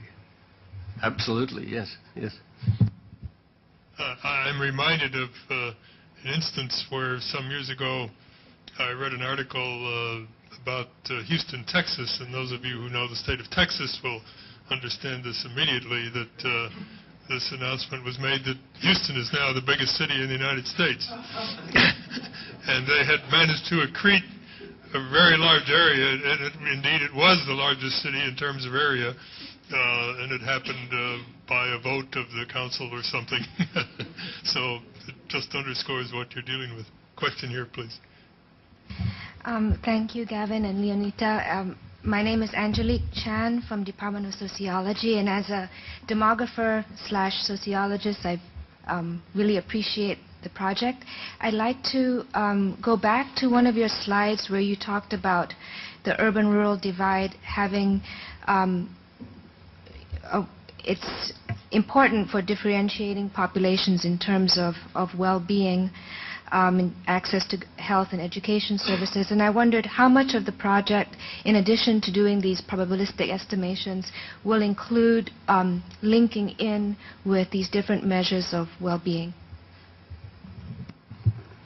Yes, this is something that's certainly very, very close to my heart. We don't want to promise too much for this project. That it's encompassing so much work already that it's easy for me to say, yes, we'll do this and we'll do that. But I think that one area that we want to look at is, you know, when we talk of gradations from rural to urban and so on, it's been argued, and some of the research I've done also shows that the peri-urban rural areas are really very different in all kinds of characteristics from the more isolated and inaccessible rural areas that we tend to think of as truly rural. And in terms of this continuum, there are many implications for the provision of government services in terms of, say, health, education facilities, transportation facilities, and all the rest of it. So we do want to look at this more, the issue of how do you know, really look at this gradation of rural areas, and certainly very interested in it, but the question is just how much can be done within the life of the project, I think, on that. Mike Douglas from University of Hawaii. I'm here as a visiting senior research fellow at ARI, and Gavin's already mentioned I was part of that project that we did on mega-urban regions. As a note about politics, I think Hanoi, starting with an H, has trumped Houston. It has now doubled its population by tripling, or more than tripling the size of its municipal boundaries overnight, in competition with Ho Chi Minh City as the dominant city in the country, and it's totally politically done. What I want to raise is the question of history and how that's going to be brought into demographic projections or population projections. What is, Gavin and I were talking the other day about events and episodes that we couldn't have predicted 20, 30 years ago. One of the major ones now in the world is shrinking cities. According to some estimates, half the cities in the world are actually declining in population. This is not easily predictable in kind of curvilinear projections of the past. If I look at East and Southeast Asia, the number one source of that is the rise of China. And if you look at countries like Japan or Korea or Taiwan, their secondary cities are starting to depopulate because of the shift of industry from them to China. This was not, even 10 or 15 years ago, perhaps, this was not on the charts. And if you go to a city like Daegu or Kaohsiung or several others, you'll find that the number one source of their growth, particularly in Kaohsiung, is foreign workers.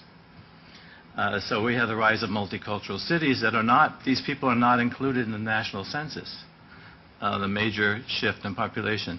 So I want to invite you to go beyond the population of the United Nations folks and get some people who look at cities from an economic point of view or global regional point of view.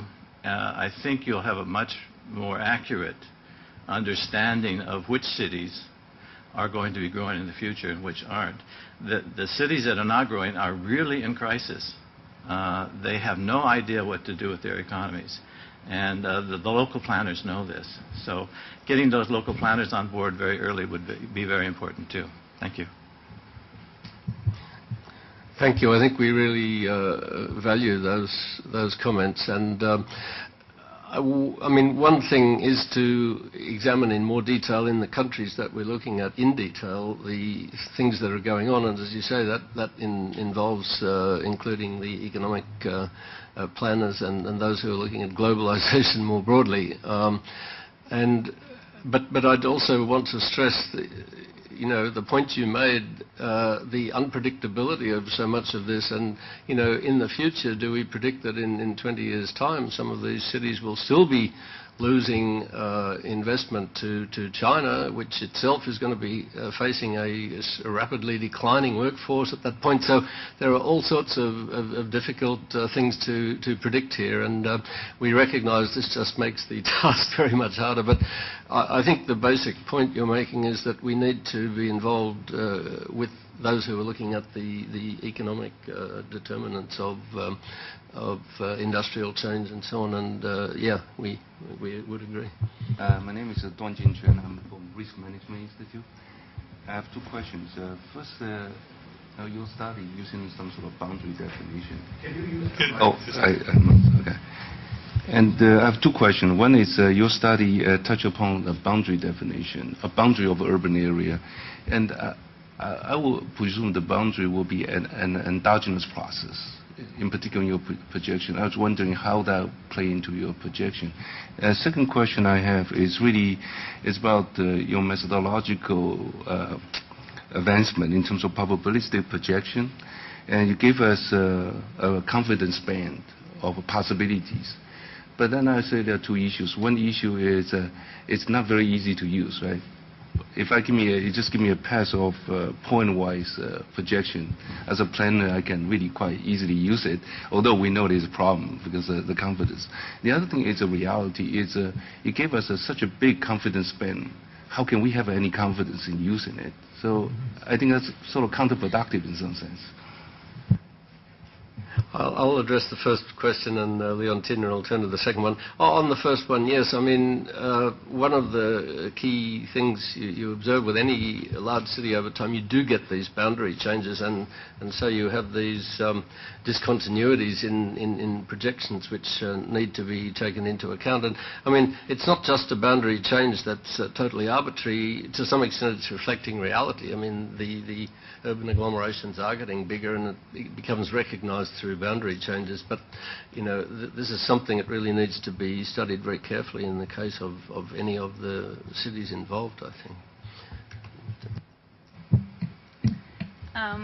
Yes, about the usage of probabilistic projections, I agree with you that it is challenging. It's challenging to communicate uncertainty, and it's challenging to explain to policymakers what to actually do with it. I would like to respond is, first of all, we still have our one best projection. Even if we make it probabilistic, we still get the one best prediction. In terms of the benefit of having the uncertainty assessment, giving the additional information, there's research being done on how to actually use that. And you can, for example, if you can discuss with the users of the projections how they will use their projection.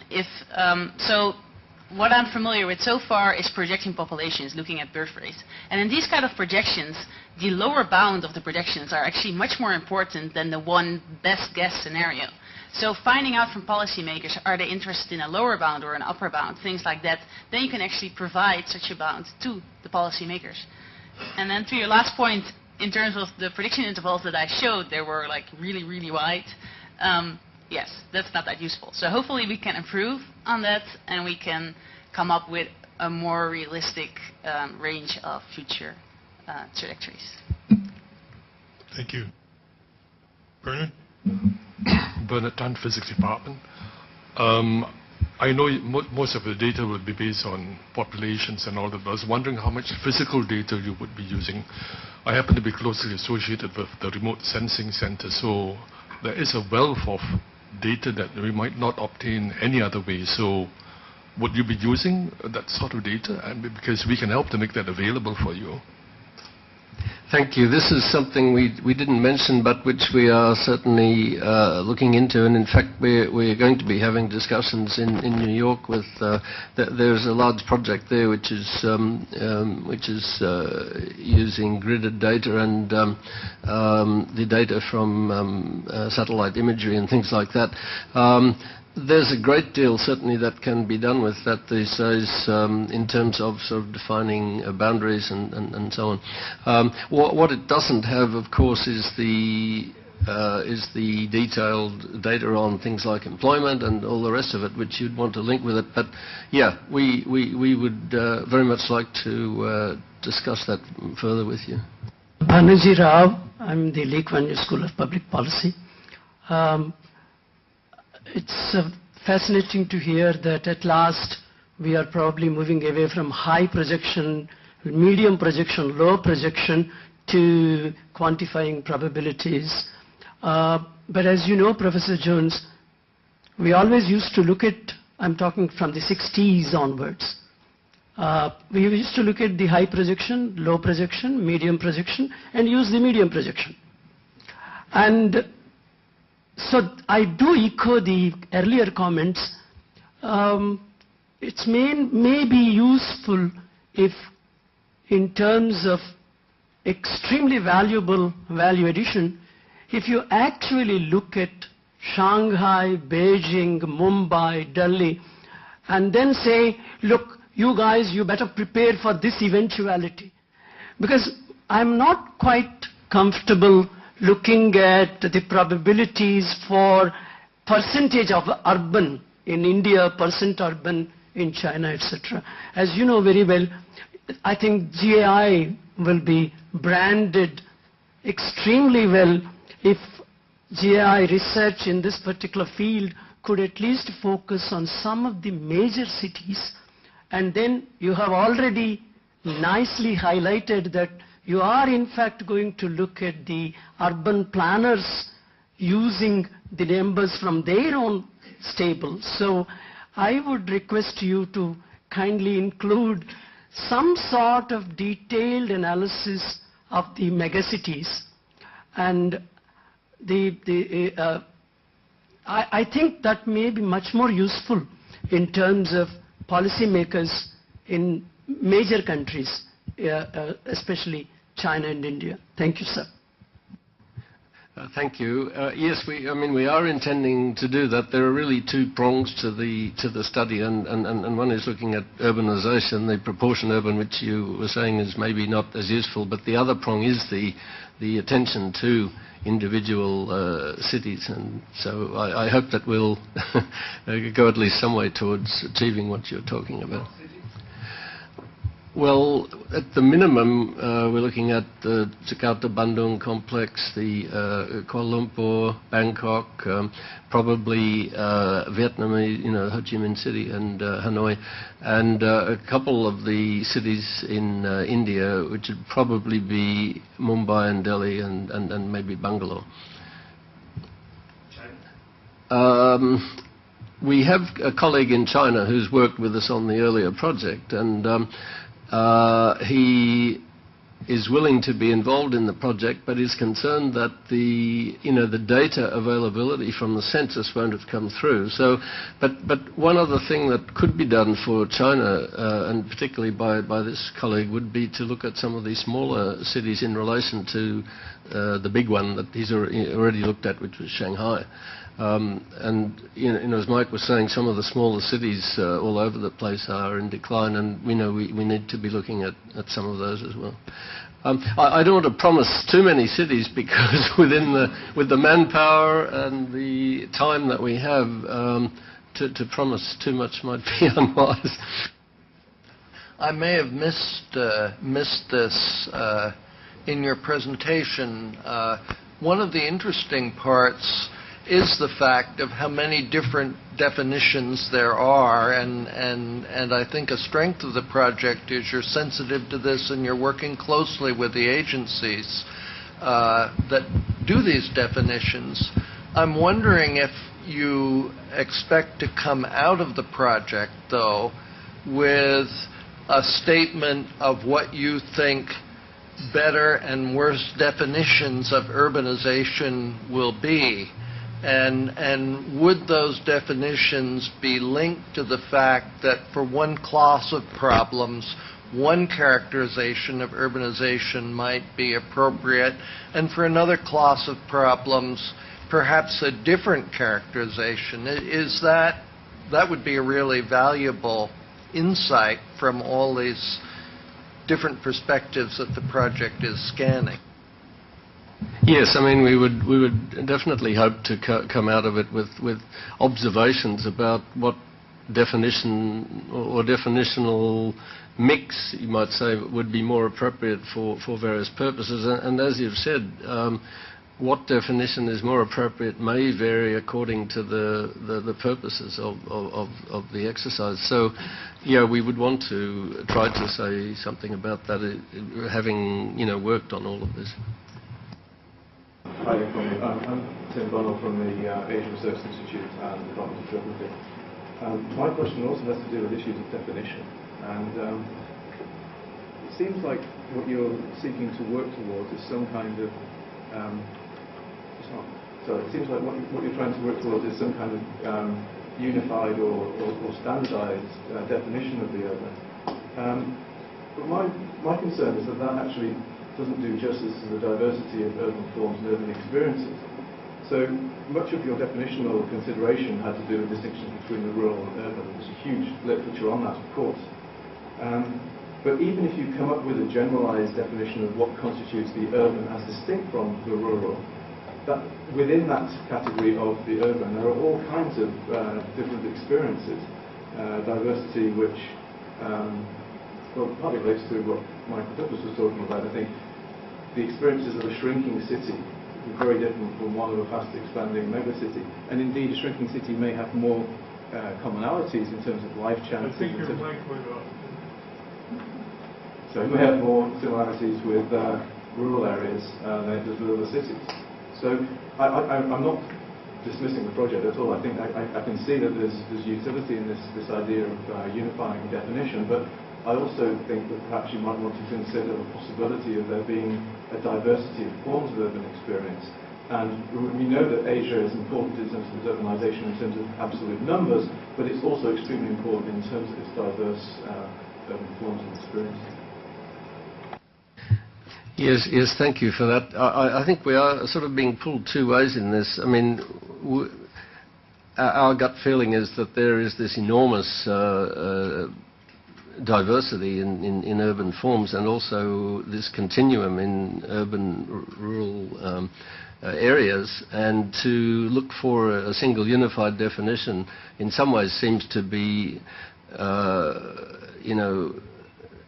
a strange way to go. But the fact is that the projections of urbanization are there. They're being used by the United Nations to the extent that they can be improved in various ways. They are being used and are going to be used by all sorts of users. So I think that's important. At the same time, I fully agree with you that we need to be looking at the diversity of experiences, and in the individual case studies that we're doing, of course, we'll be looking at that.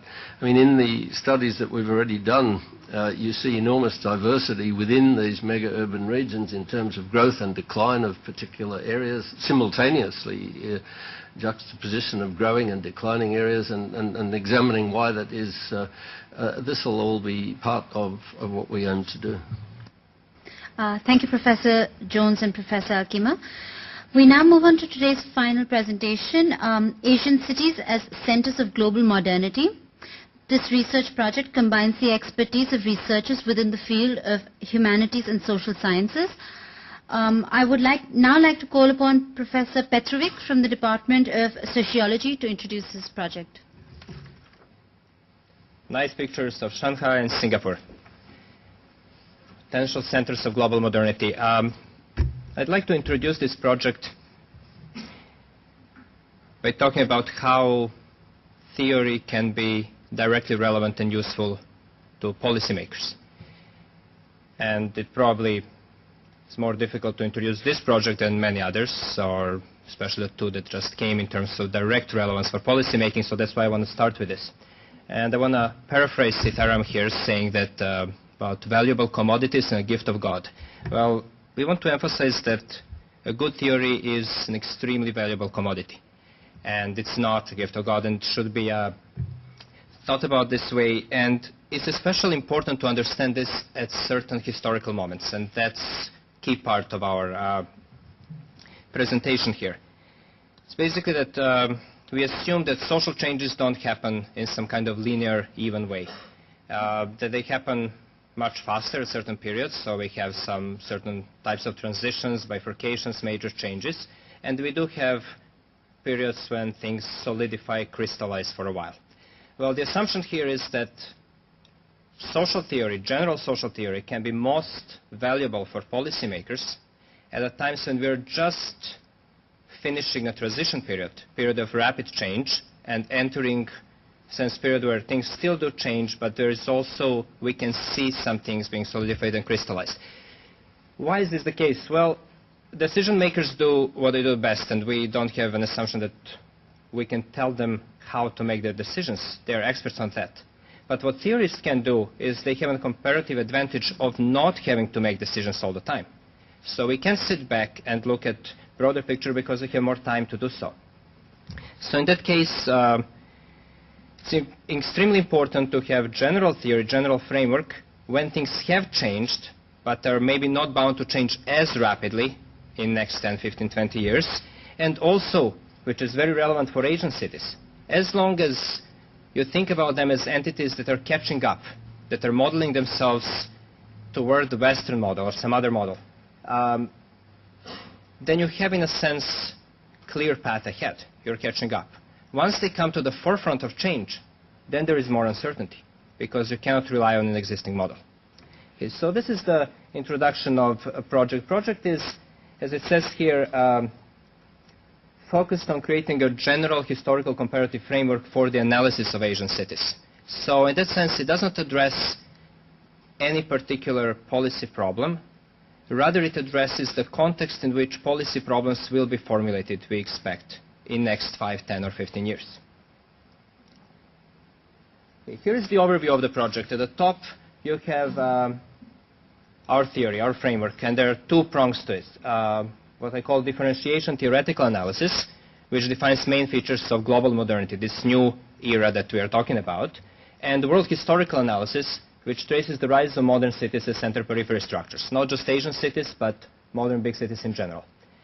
So I will focus on some of this in following slides, because this is, in a sense, what we know so far. This is what we start with.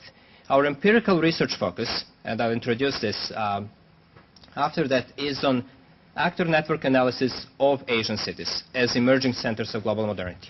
Our research outcomes I will not talk much about because we don't have them yet, but I will suggest how some of those might be directly relevant to GAI folks.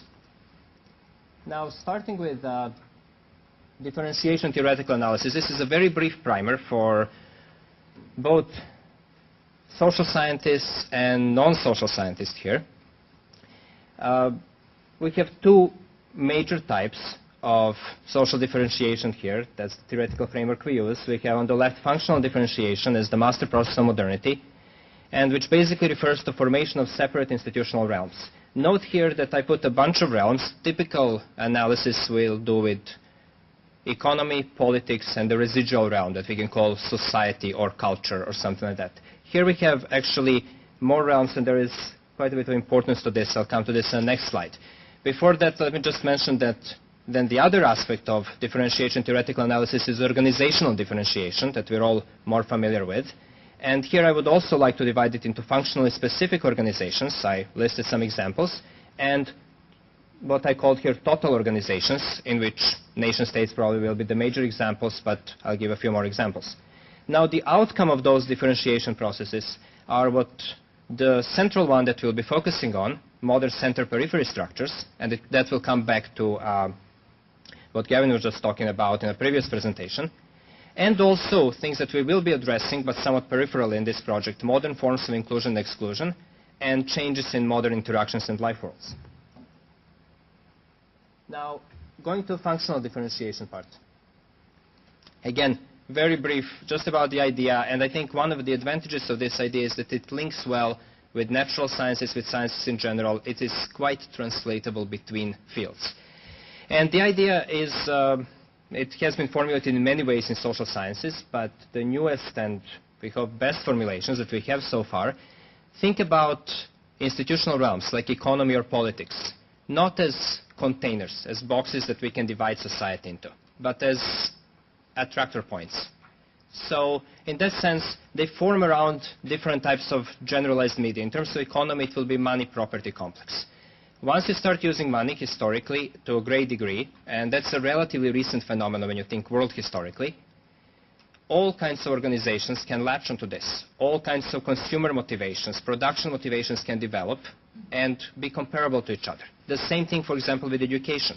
Once you redefine modern education as transformation of human being and in terms of national goals, all kinds of organizations can develop and all kinds of individual motivations can develop around it. So in that sense, there is no predetermined number of these realms. We have formation of these realms happening in the last 20, 30, 40 years. People have analyzed formation of sport as a differentiated institutional realm, health as a differentiated institutional realm. And important thing at the bottom of the left column here is they do not work together or serve somehow the rest of society. Now, on the right-hand column, talking about individual inclusion, realms, unlike organizations, are all-inclusive, but they do not rely on membership. You are not a member of economy or politics, but you're expected to be oriented toward this in different aspects of your life. That's why inclusion is always partial. Being a consumer, you're also expected to be a citizen, also expected to be aware of legal norms, or to pursue certain type of educational self-actualization. So as individual organizational actors participate in these realms, they develop generalized identities around those. Identity of a consumer, of a citizen, of a legal subject, and so on. Okay, this all still sounds very abstract. Don't worry, I'll come to more concrete examples of this in a while. Looking at the second part of our differentiation theoretical framework, organizational differentiation and the center-periphery structures, it leads to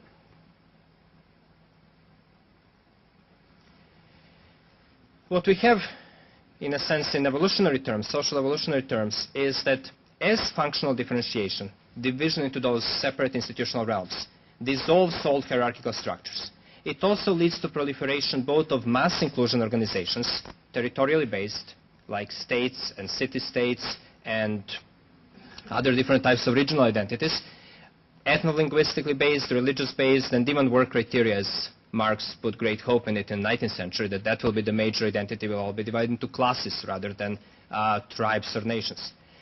You also have even higher proliferation of realm-specific organizations, those that orient themselves toward a specific realm.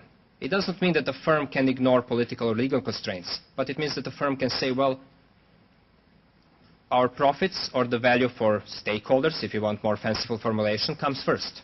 The same about these other organizations orienting themselves to specific realms. Through the processes of competition, cooperation, diffusion, and replication of these organizations, new types of center-periphery structures arise. Okay. Now we come to the more empirical part of it.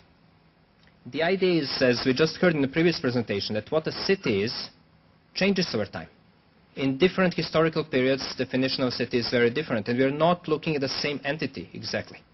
And again, comes to also this temporal uncertainty, I'll come to this in a second, is that, well, 30 years ago, we might have thought about cities very differently, and it's not a simple process of discovering something new, it's that actual entity that we're looking at changed dramatically in its nature. So, two types of those center-periphery structures are states, two major types that I'll be addressing now.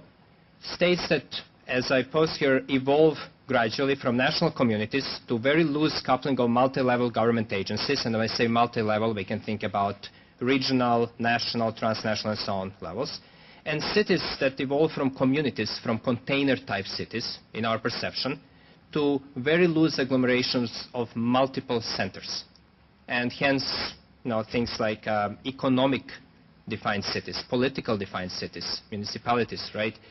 Cities defined in terms of educational accessibility and so on, become different types of overlapping maps or overlapping structures. Two methodological implications for this. One is that countries might not be such useful units to analyze all this. That's why I put this as methodological globalism. Second line here does not assume the existence and importance of national territorial societies. Again, this is an empirical question. In some cases, what governments do, or what some kind of common ethnicity or culture, presumably surviving for a long time, might influence, that's very strong influence. In some cases, there is very little influence. Different types of such social closure prevail in different periods. So when we think about this, again, I was just looking at the previous presentation. There was one map there, this very common map, and I think is singularly misleading.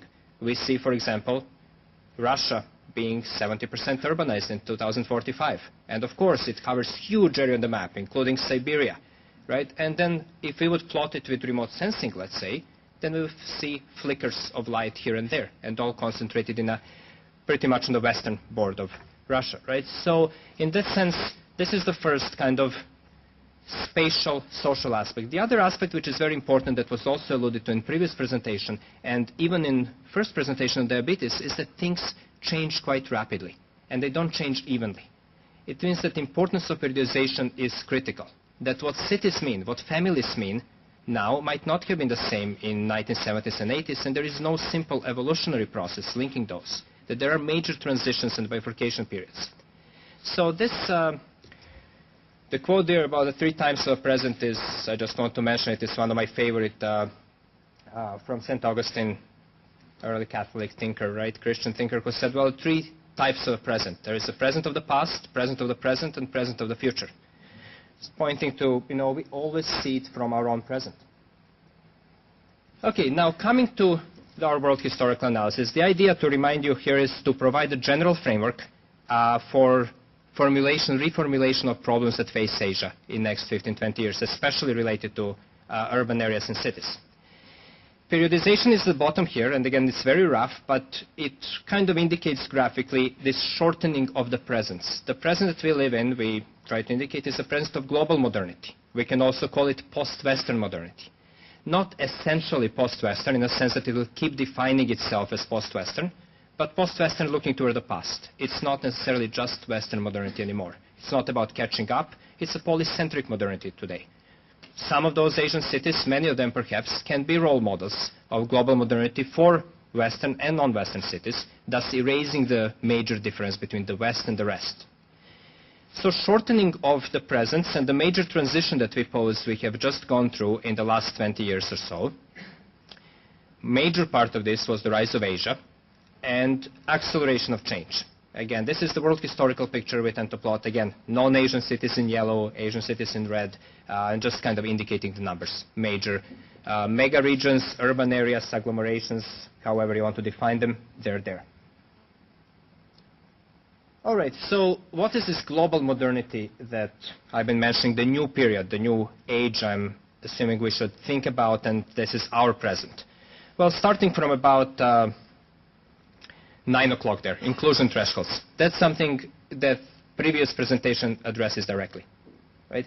Urbanization, what are the levels? However we define it, whether it's country level, whether it's the size of a mega city, it means that more and more people, more and more individuals are urbanized. It defines the inclusion threshold, and United Nations are fond of pointing, well, we just became 50% urban. Well, it depends on your definition. But definitely it's increasing. It's accelerating and changing the experiences of major part of global population. Same with education. Looking at UNESCO statistics on education, we see major acceleration in the last 20 years. We see that countries like Sudan, with second lowest educational participation in primary schools today, actually is higher than European countries were in 1950s, Western European countries. So again, we see this major acceleration in the last 20 years. Part of it is political manipulation, we know this, but also part of it is real. Going down around counterclockwise, polycentricity and networks, I'll come to this in the next slide, but the idea is that we really think about cities now as agglomerations, as realm-specific agglomerations, economic, political, not as communities or containers. This allows for interactional proliferation. Good example is this meeting, right? This is a meeting that, according to GAI, is supposed to increase collaboration.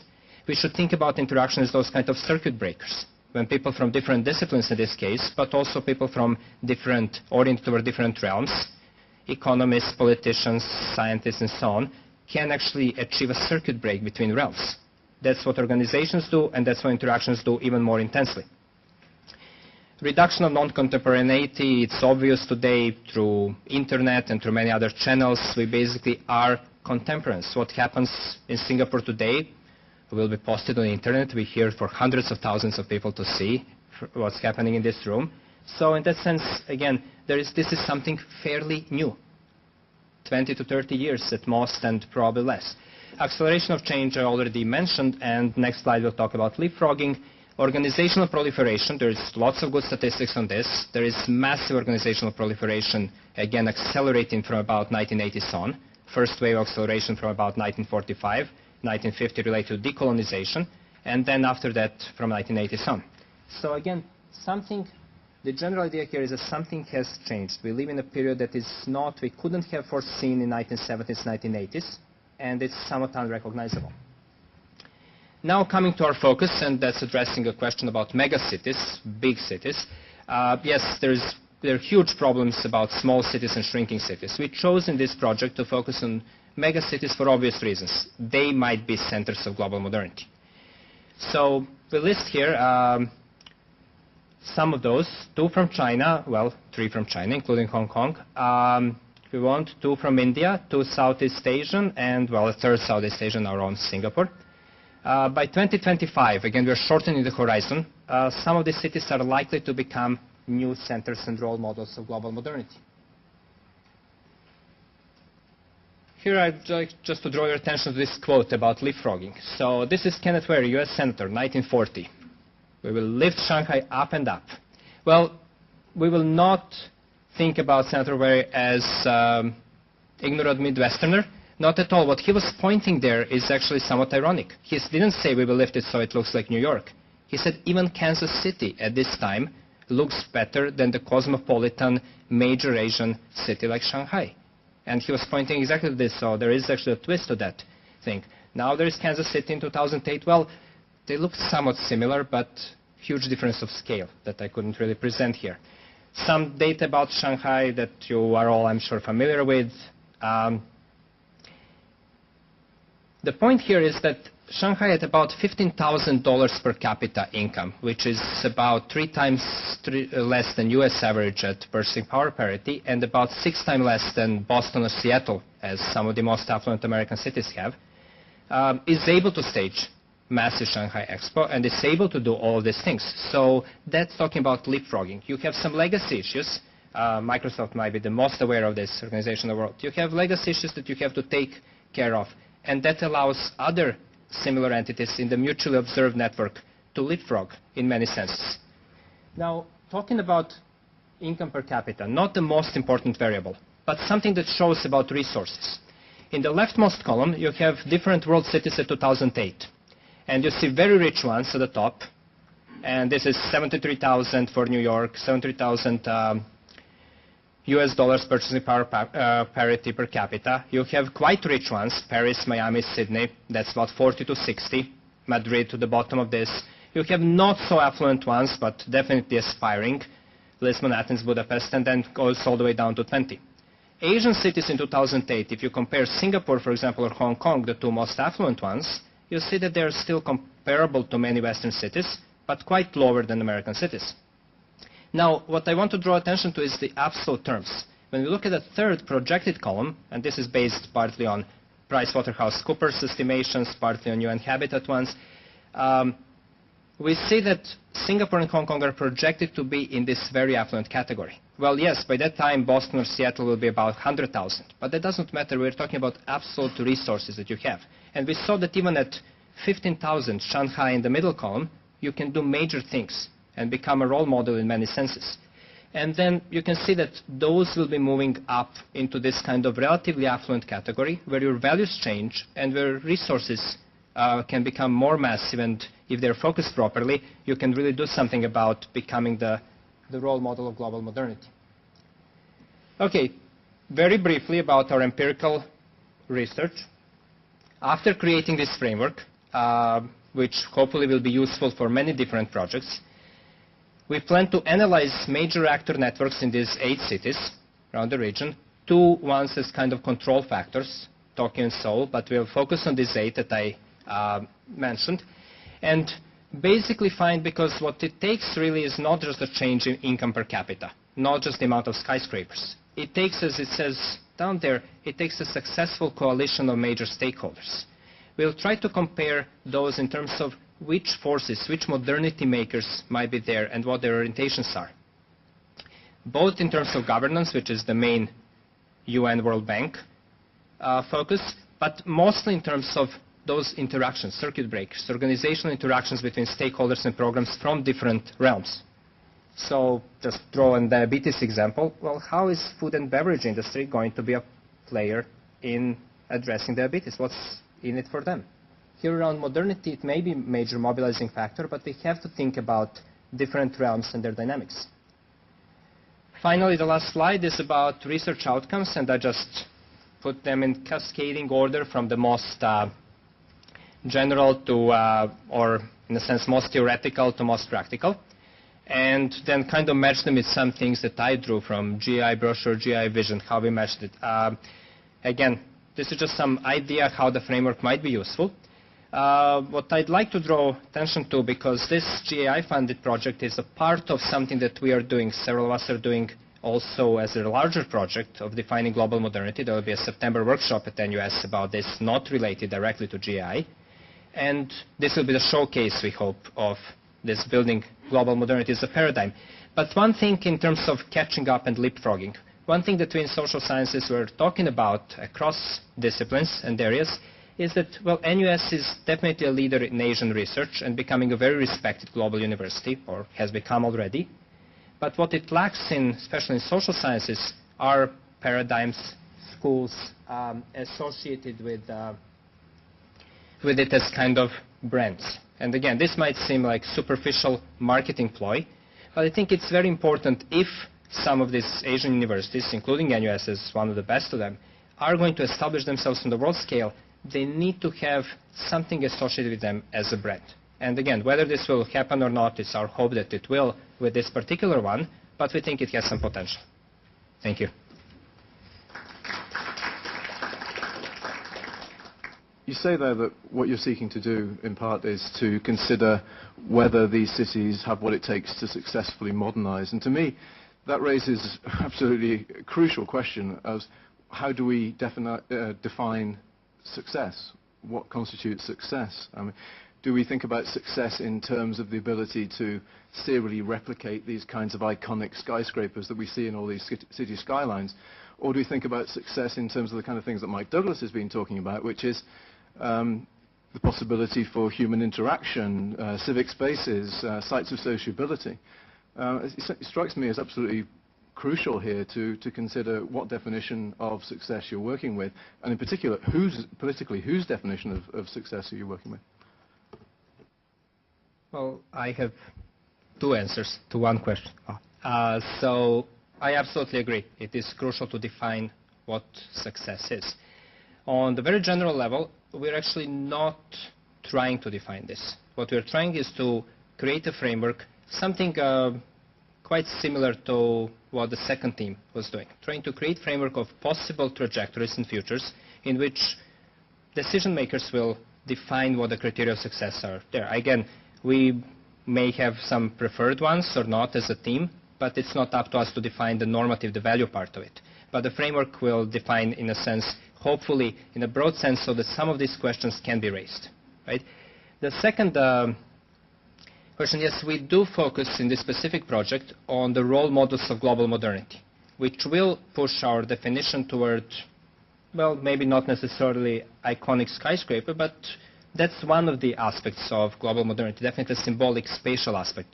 Other things that can be defined in a process like percentage of green spaces, sustainable technologies, livable cities, they will definitely come into play because they're already there in the play. What we're trying to define is kind of the broader picture of this. How do we get here when we define those problems as crucial? And what are just things that are about to happen? Next 10, 15 years, what are some of the options that we may have? And that's the answer. Just, I love the example you used because I grew up just outside of Kansas City. And I was going to say, in my lifetime, it has always looked pretty much as it looks now, or as it looks in that picture. And a second thing is that the town that I grew up in just adopted the Singapore math curriculum for primary and secondary schools.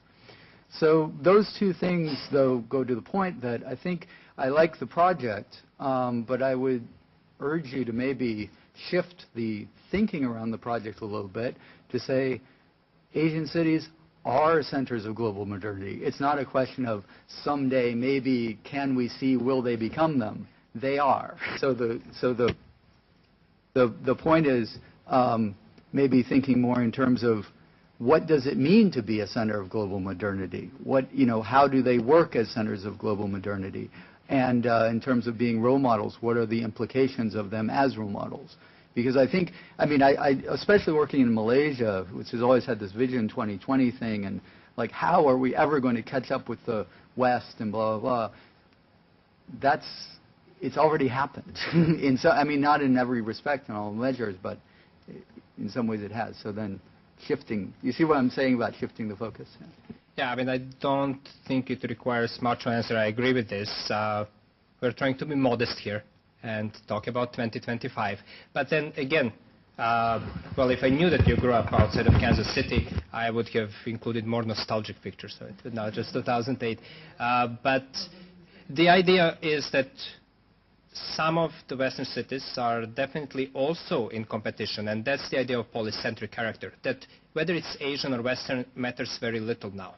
And those things change. There is a new regime in which they constantly observe each other and adopt best practices. And so, yes, New York will be learning from Shanghai, as Shanghai is learning from New York, and it is very hard to predict that Asian cities will dominate or Western cities will be second. I think we have, instead of country or region-based analysis now, we have those city networks, and all of them will compete and evolve with each other. And again, we're probably not there to predict that cities from one region or the other region will become more dominant. But definitely, point well taken. Some of the Asian cities, symbolically, iconically, and socially, might be already role models, as definitely is true for Singapore and the Middle East or other Asian countries. I'm quite struck by what you call the framework that you are using, basically, to come up with this, this whole idea of how one could think about Asian cities as centers of global modernity. Now, there's one key aspect that you are talking about, which is what you call world historical analysis. And you also use the notion of center and periphery.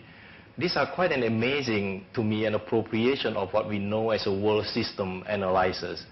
And then in some ways, the basic idea behind this world historical analysis is that the formations of global modernity is based on the dispossessions of many other places in the world.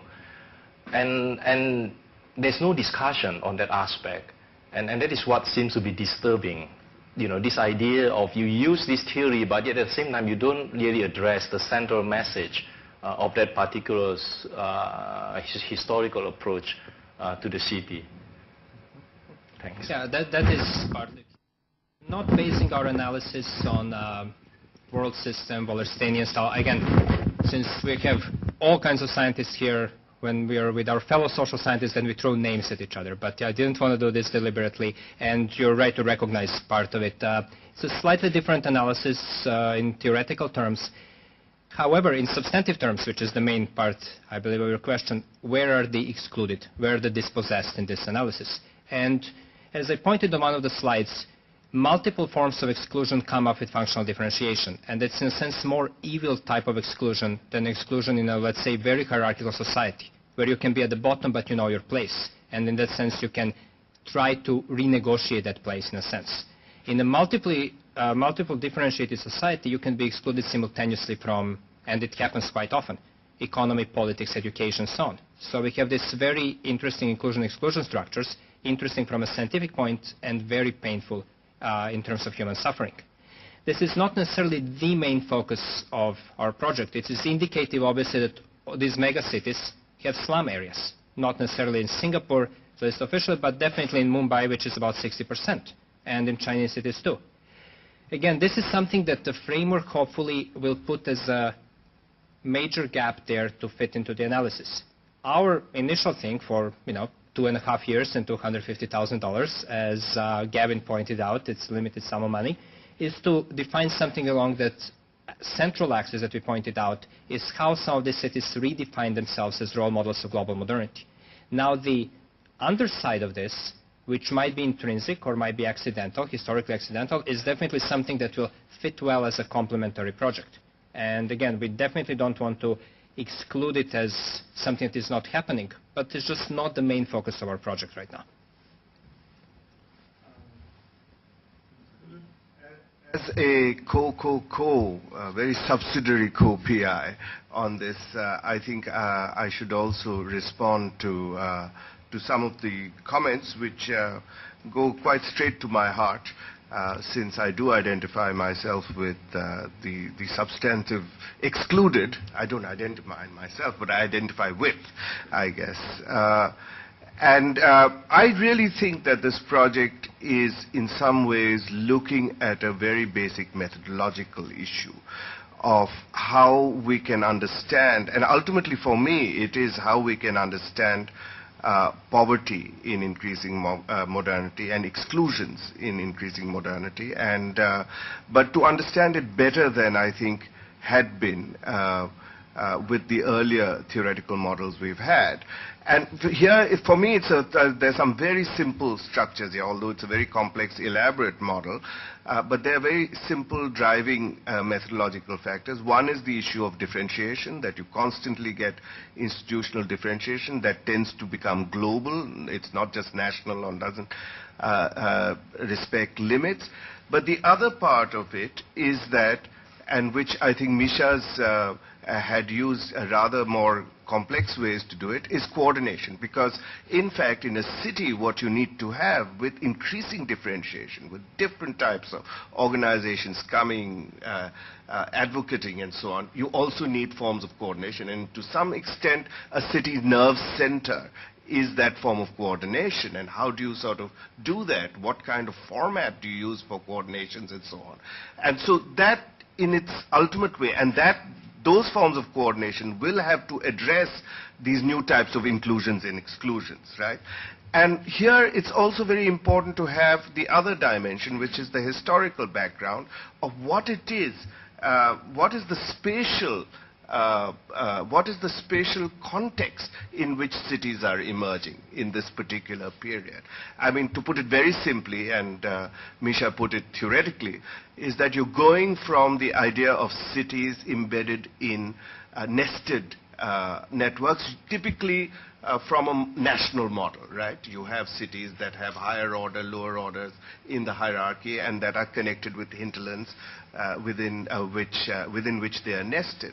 Well, that pattern is also changing now with the global cities theory. The global cities theory shows interactions and intersections and interconnections with other global cities. And in this case, in Asia, one of the things we also hope to look at is regional connections between different global cities and the flows of resources. Well, this then completely refigures that the hinterland issue, right? You're not going to be in that nested model. You're going to have a much more complex system of an hinterland that is interacting also perhaps with the hinterland, a hinterland in Mumbai that may be interacting with a hinterland in Jakarta, right? In some ways via their global connections. And this then also we need to understand how to address those issues, and we want simply to see the differentiation coordination principle at work here to look at issues of inclusion and exclusion, which I think is absolutely central. And I don't think that, from my point of view, traditional Marxist notions will not be able to address these issues of inclusion and exclusion simply. Speaking of inclusion, I get kind of chills when I hear key stakeholders. Isn't everyone who lives in the city a stakeholder?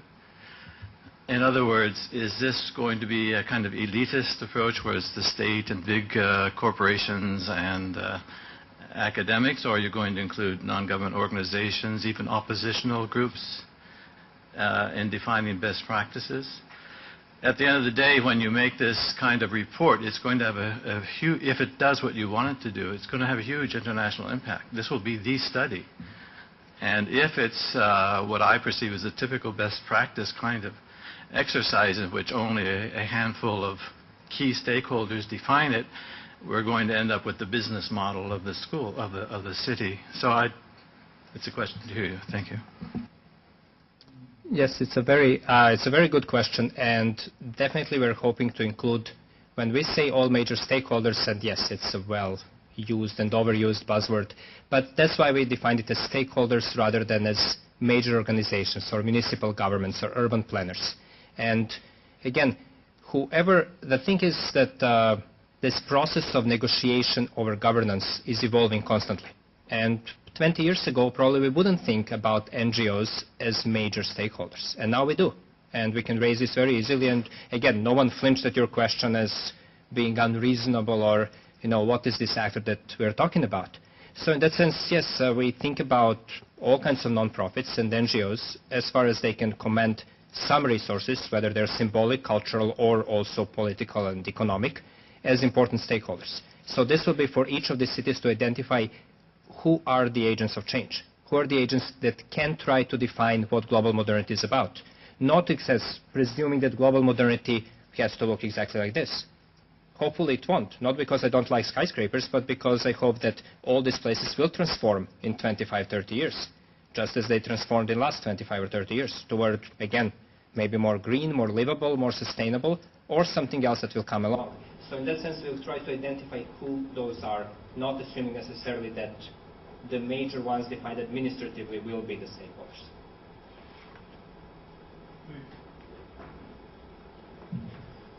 I think what's interesting about this study is that it's really rich in its qualitative dimensions as much as it is in its quantitative dimensions. And in that spirit, I was struck by the slide labeled World Historical Analysis. And I was wondering why you chose a time frame, especially in the context of Asian cities, that was so short. It seems to me that this study could fall within the tradition of some of the classic rise and fall of civilization studies. In sociology, which is your background, I think of the work of Petram Sorokin, or my friend Herman Knopflacher, who has looked at cities in Europe, but has put them in a much broader historical study. So I see a real opportunity in this, differentiating it from some of the other valuable things that GAI work is going to do, to situate the study in that tradition and in a much broader spectrum. Just a final point. Lee Kuan Yew, for example, always refers to the Confucian tradition and its role in shaping Singapore's urbanization experience. And I think this study could contribute on those kinds of dimensions, and it would enrich the very fine work that you're doing in a somewhat shorter time horizon at the moment. I'm very glad that Sorokin's name came about. My first student paper was on Sorokin, so it's very rarely mentioned in social sciences or anywhere else. But in general, yes, I agree with this. If that slide about world historical analysis had a little bit more resolution or was extended toward the left, it would be there. One major idea, though, is that we want to emphasize with methodological modernism that I put on a slide, that the way we interpret Confucianism, or what Asia means, or what China is in a sense always written from the present.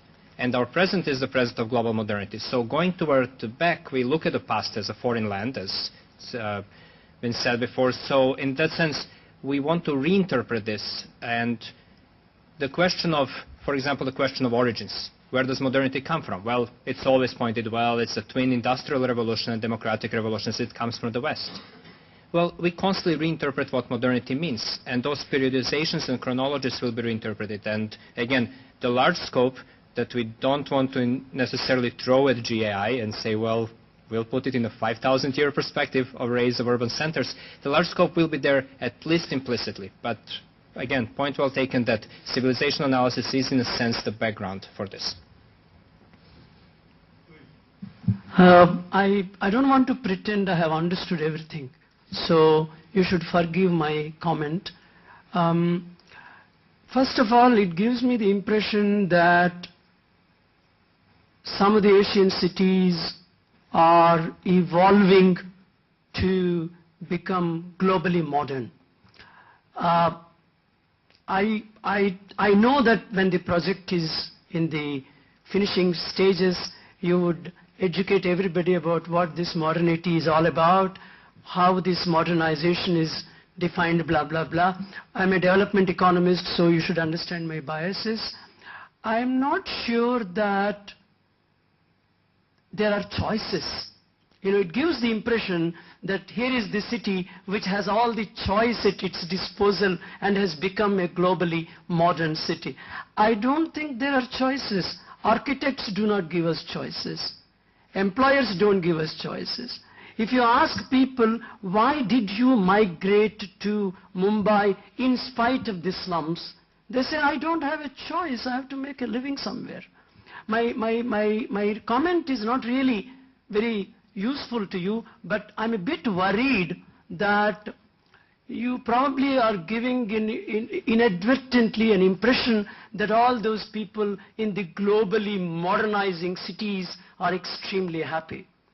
I want you to kindly take into account the perspective of the individual in the city vis-a-vis all other dimensions of global modernity, namely the skyscrapers, holding the Olympics, holding the Shanghai Expo, and then Kansas City feeling, looking at Shanghai and telling, wow, look at. So my point and my request to you, sir, is it's a very high-powered team that is doing this research, and my only request to you is, do consider this global modernity and the rising Asian cities, what they do to the average individual. Thank you so much. Thank you. I just want to, yes, the last point, well, I wouldn't want to argue against the average individual and their experiences, but just a comment on choices. I would rather say that there is quite a bit of choices opening up right now because of this process. And in terms of, and choices opening up not necessarily just because we have completely open future, we can do what we want. Obviously, that's not correct. But in terms of functional differentiation, and you said you speak as development economist, and looking from economic perspective, there is rather rigid constraint on some choices and opportunities, as Shanghai has shown, or Singapore, to exercise choice within economic constraints. Speaking from political perspective, or educational perspective, or legal perspective of juridification of choice, right? There are quite open dilemmas about where exactly do we want to go. And that's the radical uncertainty that we live in a sense of Asian city, that we don't have to look at New York or Kansas City anymore. But that's a burden also. Best practices will be shared between cities and will be observed as best or not so good between cities constantly. So, and those networks have emerged relatively recently. Again, we can see municipal networks in the 1890s when Melbourne goes and looks at London and also looks at Mumbai about how to create some bylaws. But today it's intensified to such a great degree. And the most important thing here is that cities are not entities. Coordination, as Professor said, is the crucial issue precisely because they're not containers or entities. They're loose agglomerations of very disparate forces. And that's why I put, again, maybe bad term, but general idea of stakeholders, of forces that will have to negotiate that. And that's what we try to identify in these megacities. Sorry, since there's no one else, I'll ask another one. I have a concern about issues of scale, or perhaps the unit of analysis that you're using in your study. It was actually something that I thought of when Prasanjit was making his comment just now. You talked about the problematic of methodological nationalism, right? So if you have a map and you show Russia as being 70% urban, that obscures the fact that that population lives in a particular series of urban areas. But I'm actually concerned whether the city isn't perhaps the unit of analysis for what I think you're trying to do. Certainly, you're talking about global connections in particular ways, but I think that they're associated with particular parts of cities, particular enclaves, and it's no surprise that we see the same sort of high-rise landscapes come up time and time again for each of these cities. So while the cities that you're talking about do have the kinds of trans-border connections, global hinterland that Prasenjit talked about, I think many other parts of these cities actually are still very much connected to their surrounding rural hinterland in very conventional ways within the national borders. So just wonder whether you might actually... I'm not sure about downscale, but that is exactly what we are looking at, and I think that's the crucial issue. Because if you look at a city as any kind of administrative or spatial boundary, or even one derived from remote sensing, right, the boundaries of activities that we can sense, we are leaving out the idea of cities as attractor points. What we are trying to introduce here is that there is the new type of center-periphery structure, for better or worse, in which these cities as both symbolic centers, but also that inscribes itself on space, as spatial centers, and hence the pointing to the centers of the cities, sometimes multinodal centers in many cases, in which several of those spatial centers interact, they do form as kind of very loose coupling around those center-periphery structures. And so the change of paradigm in which we thought about cities, and accidentally about nations, as containers, as something that is, well, maybe not homogeneous, but has clear boundaries, to the paradigm in which we think about cities as attractor points for multiple centers to form and converge. And interactions with these center points, again, from high-power elite interactions to more down to micro-level interactions, as circuit breakers between those institutional realms. So again, really trying to reconceptualize what we mean by a city, and I think we are forced to do so by the major change that brought us to these mega city networks that are connected in such multiple ways that they're not necessarily embedded in their spatial hinterland anymore as much. So again, something just to think about for us, and we're trying to develop this framework. So, as has been said, in 2 years, 2.5 years from now, we will have few answers, not all the answers. Thank you very much indeed for the fine presentation.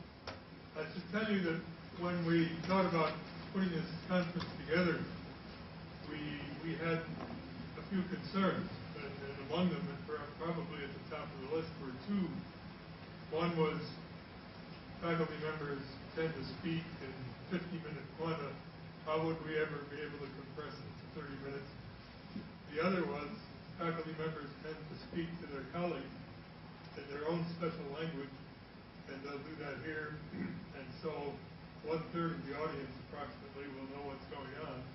And I want to congratulate all three speakers for telling us how wrong we were. I think you've done a terrific job of, first of all, staying on time, giving us ample time for discussion. And secondly, at least convincing one layperson as far as these talks are concerned that one could understand more or less what was being presented. So thank you all. I suggest we give all the presenters and those I know that Prof. wants to say a few words to close. I want to thank Professor Showalter. So can you have one more round of applause for him for moderating and managing not just the time but also the lively discussions. I think there are three takeaways. It maybe was not intentional, but I think it strikes me obviously. I'll go in the reverse order.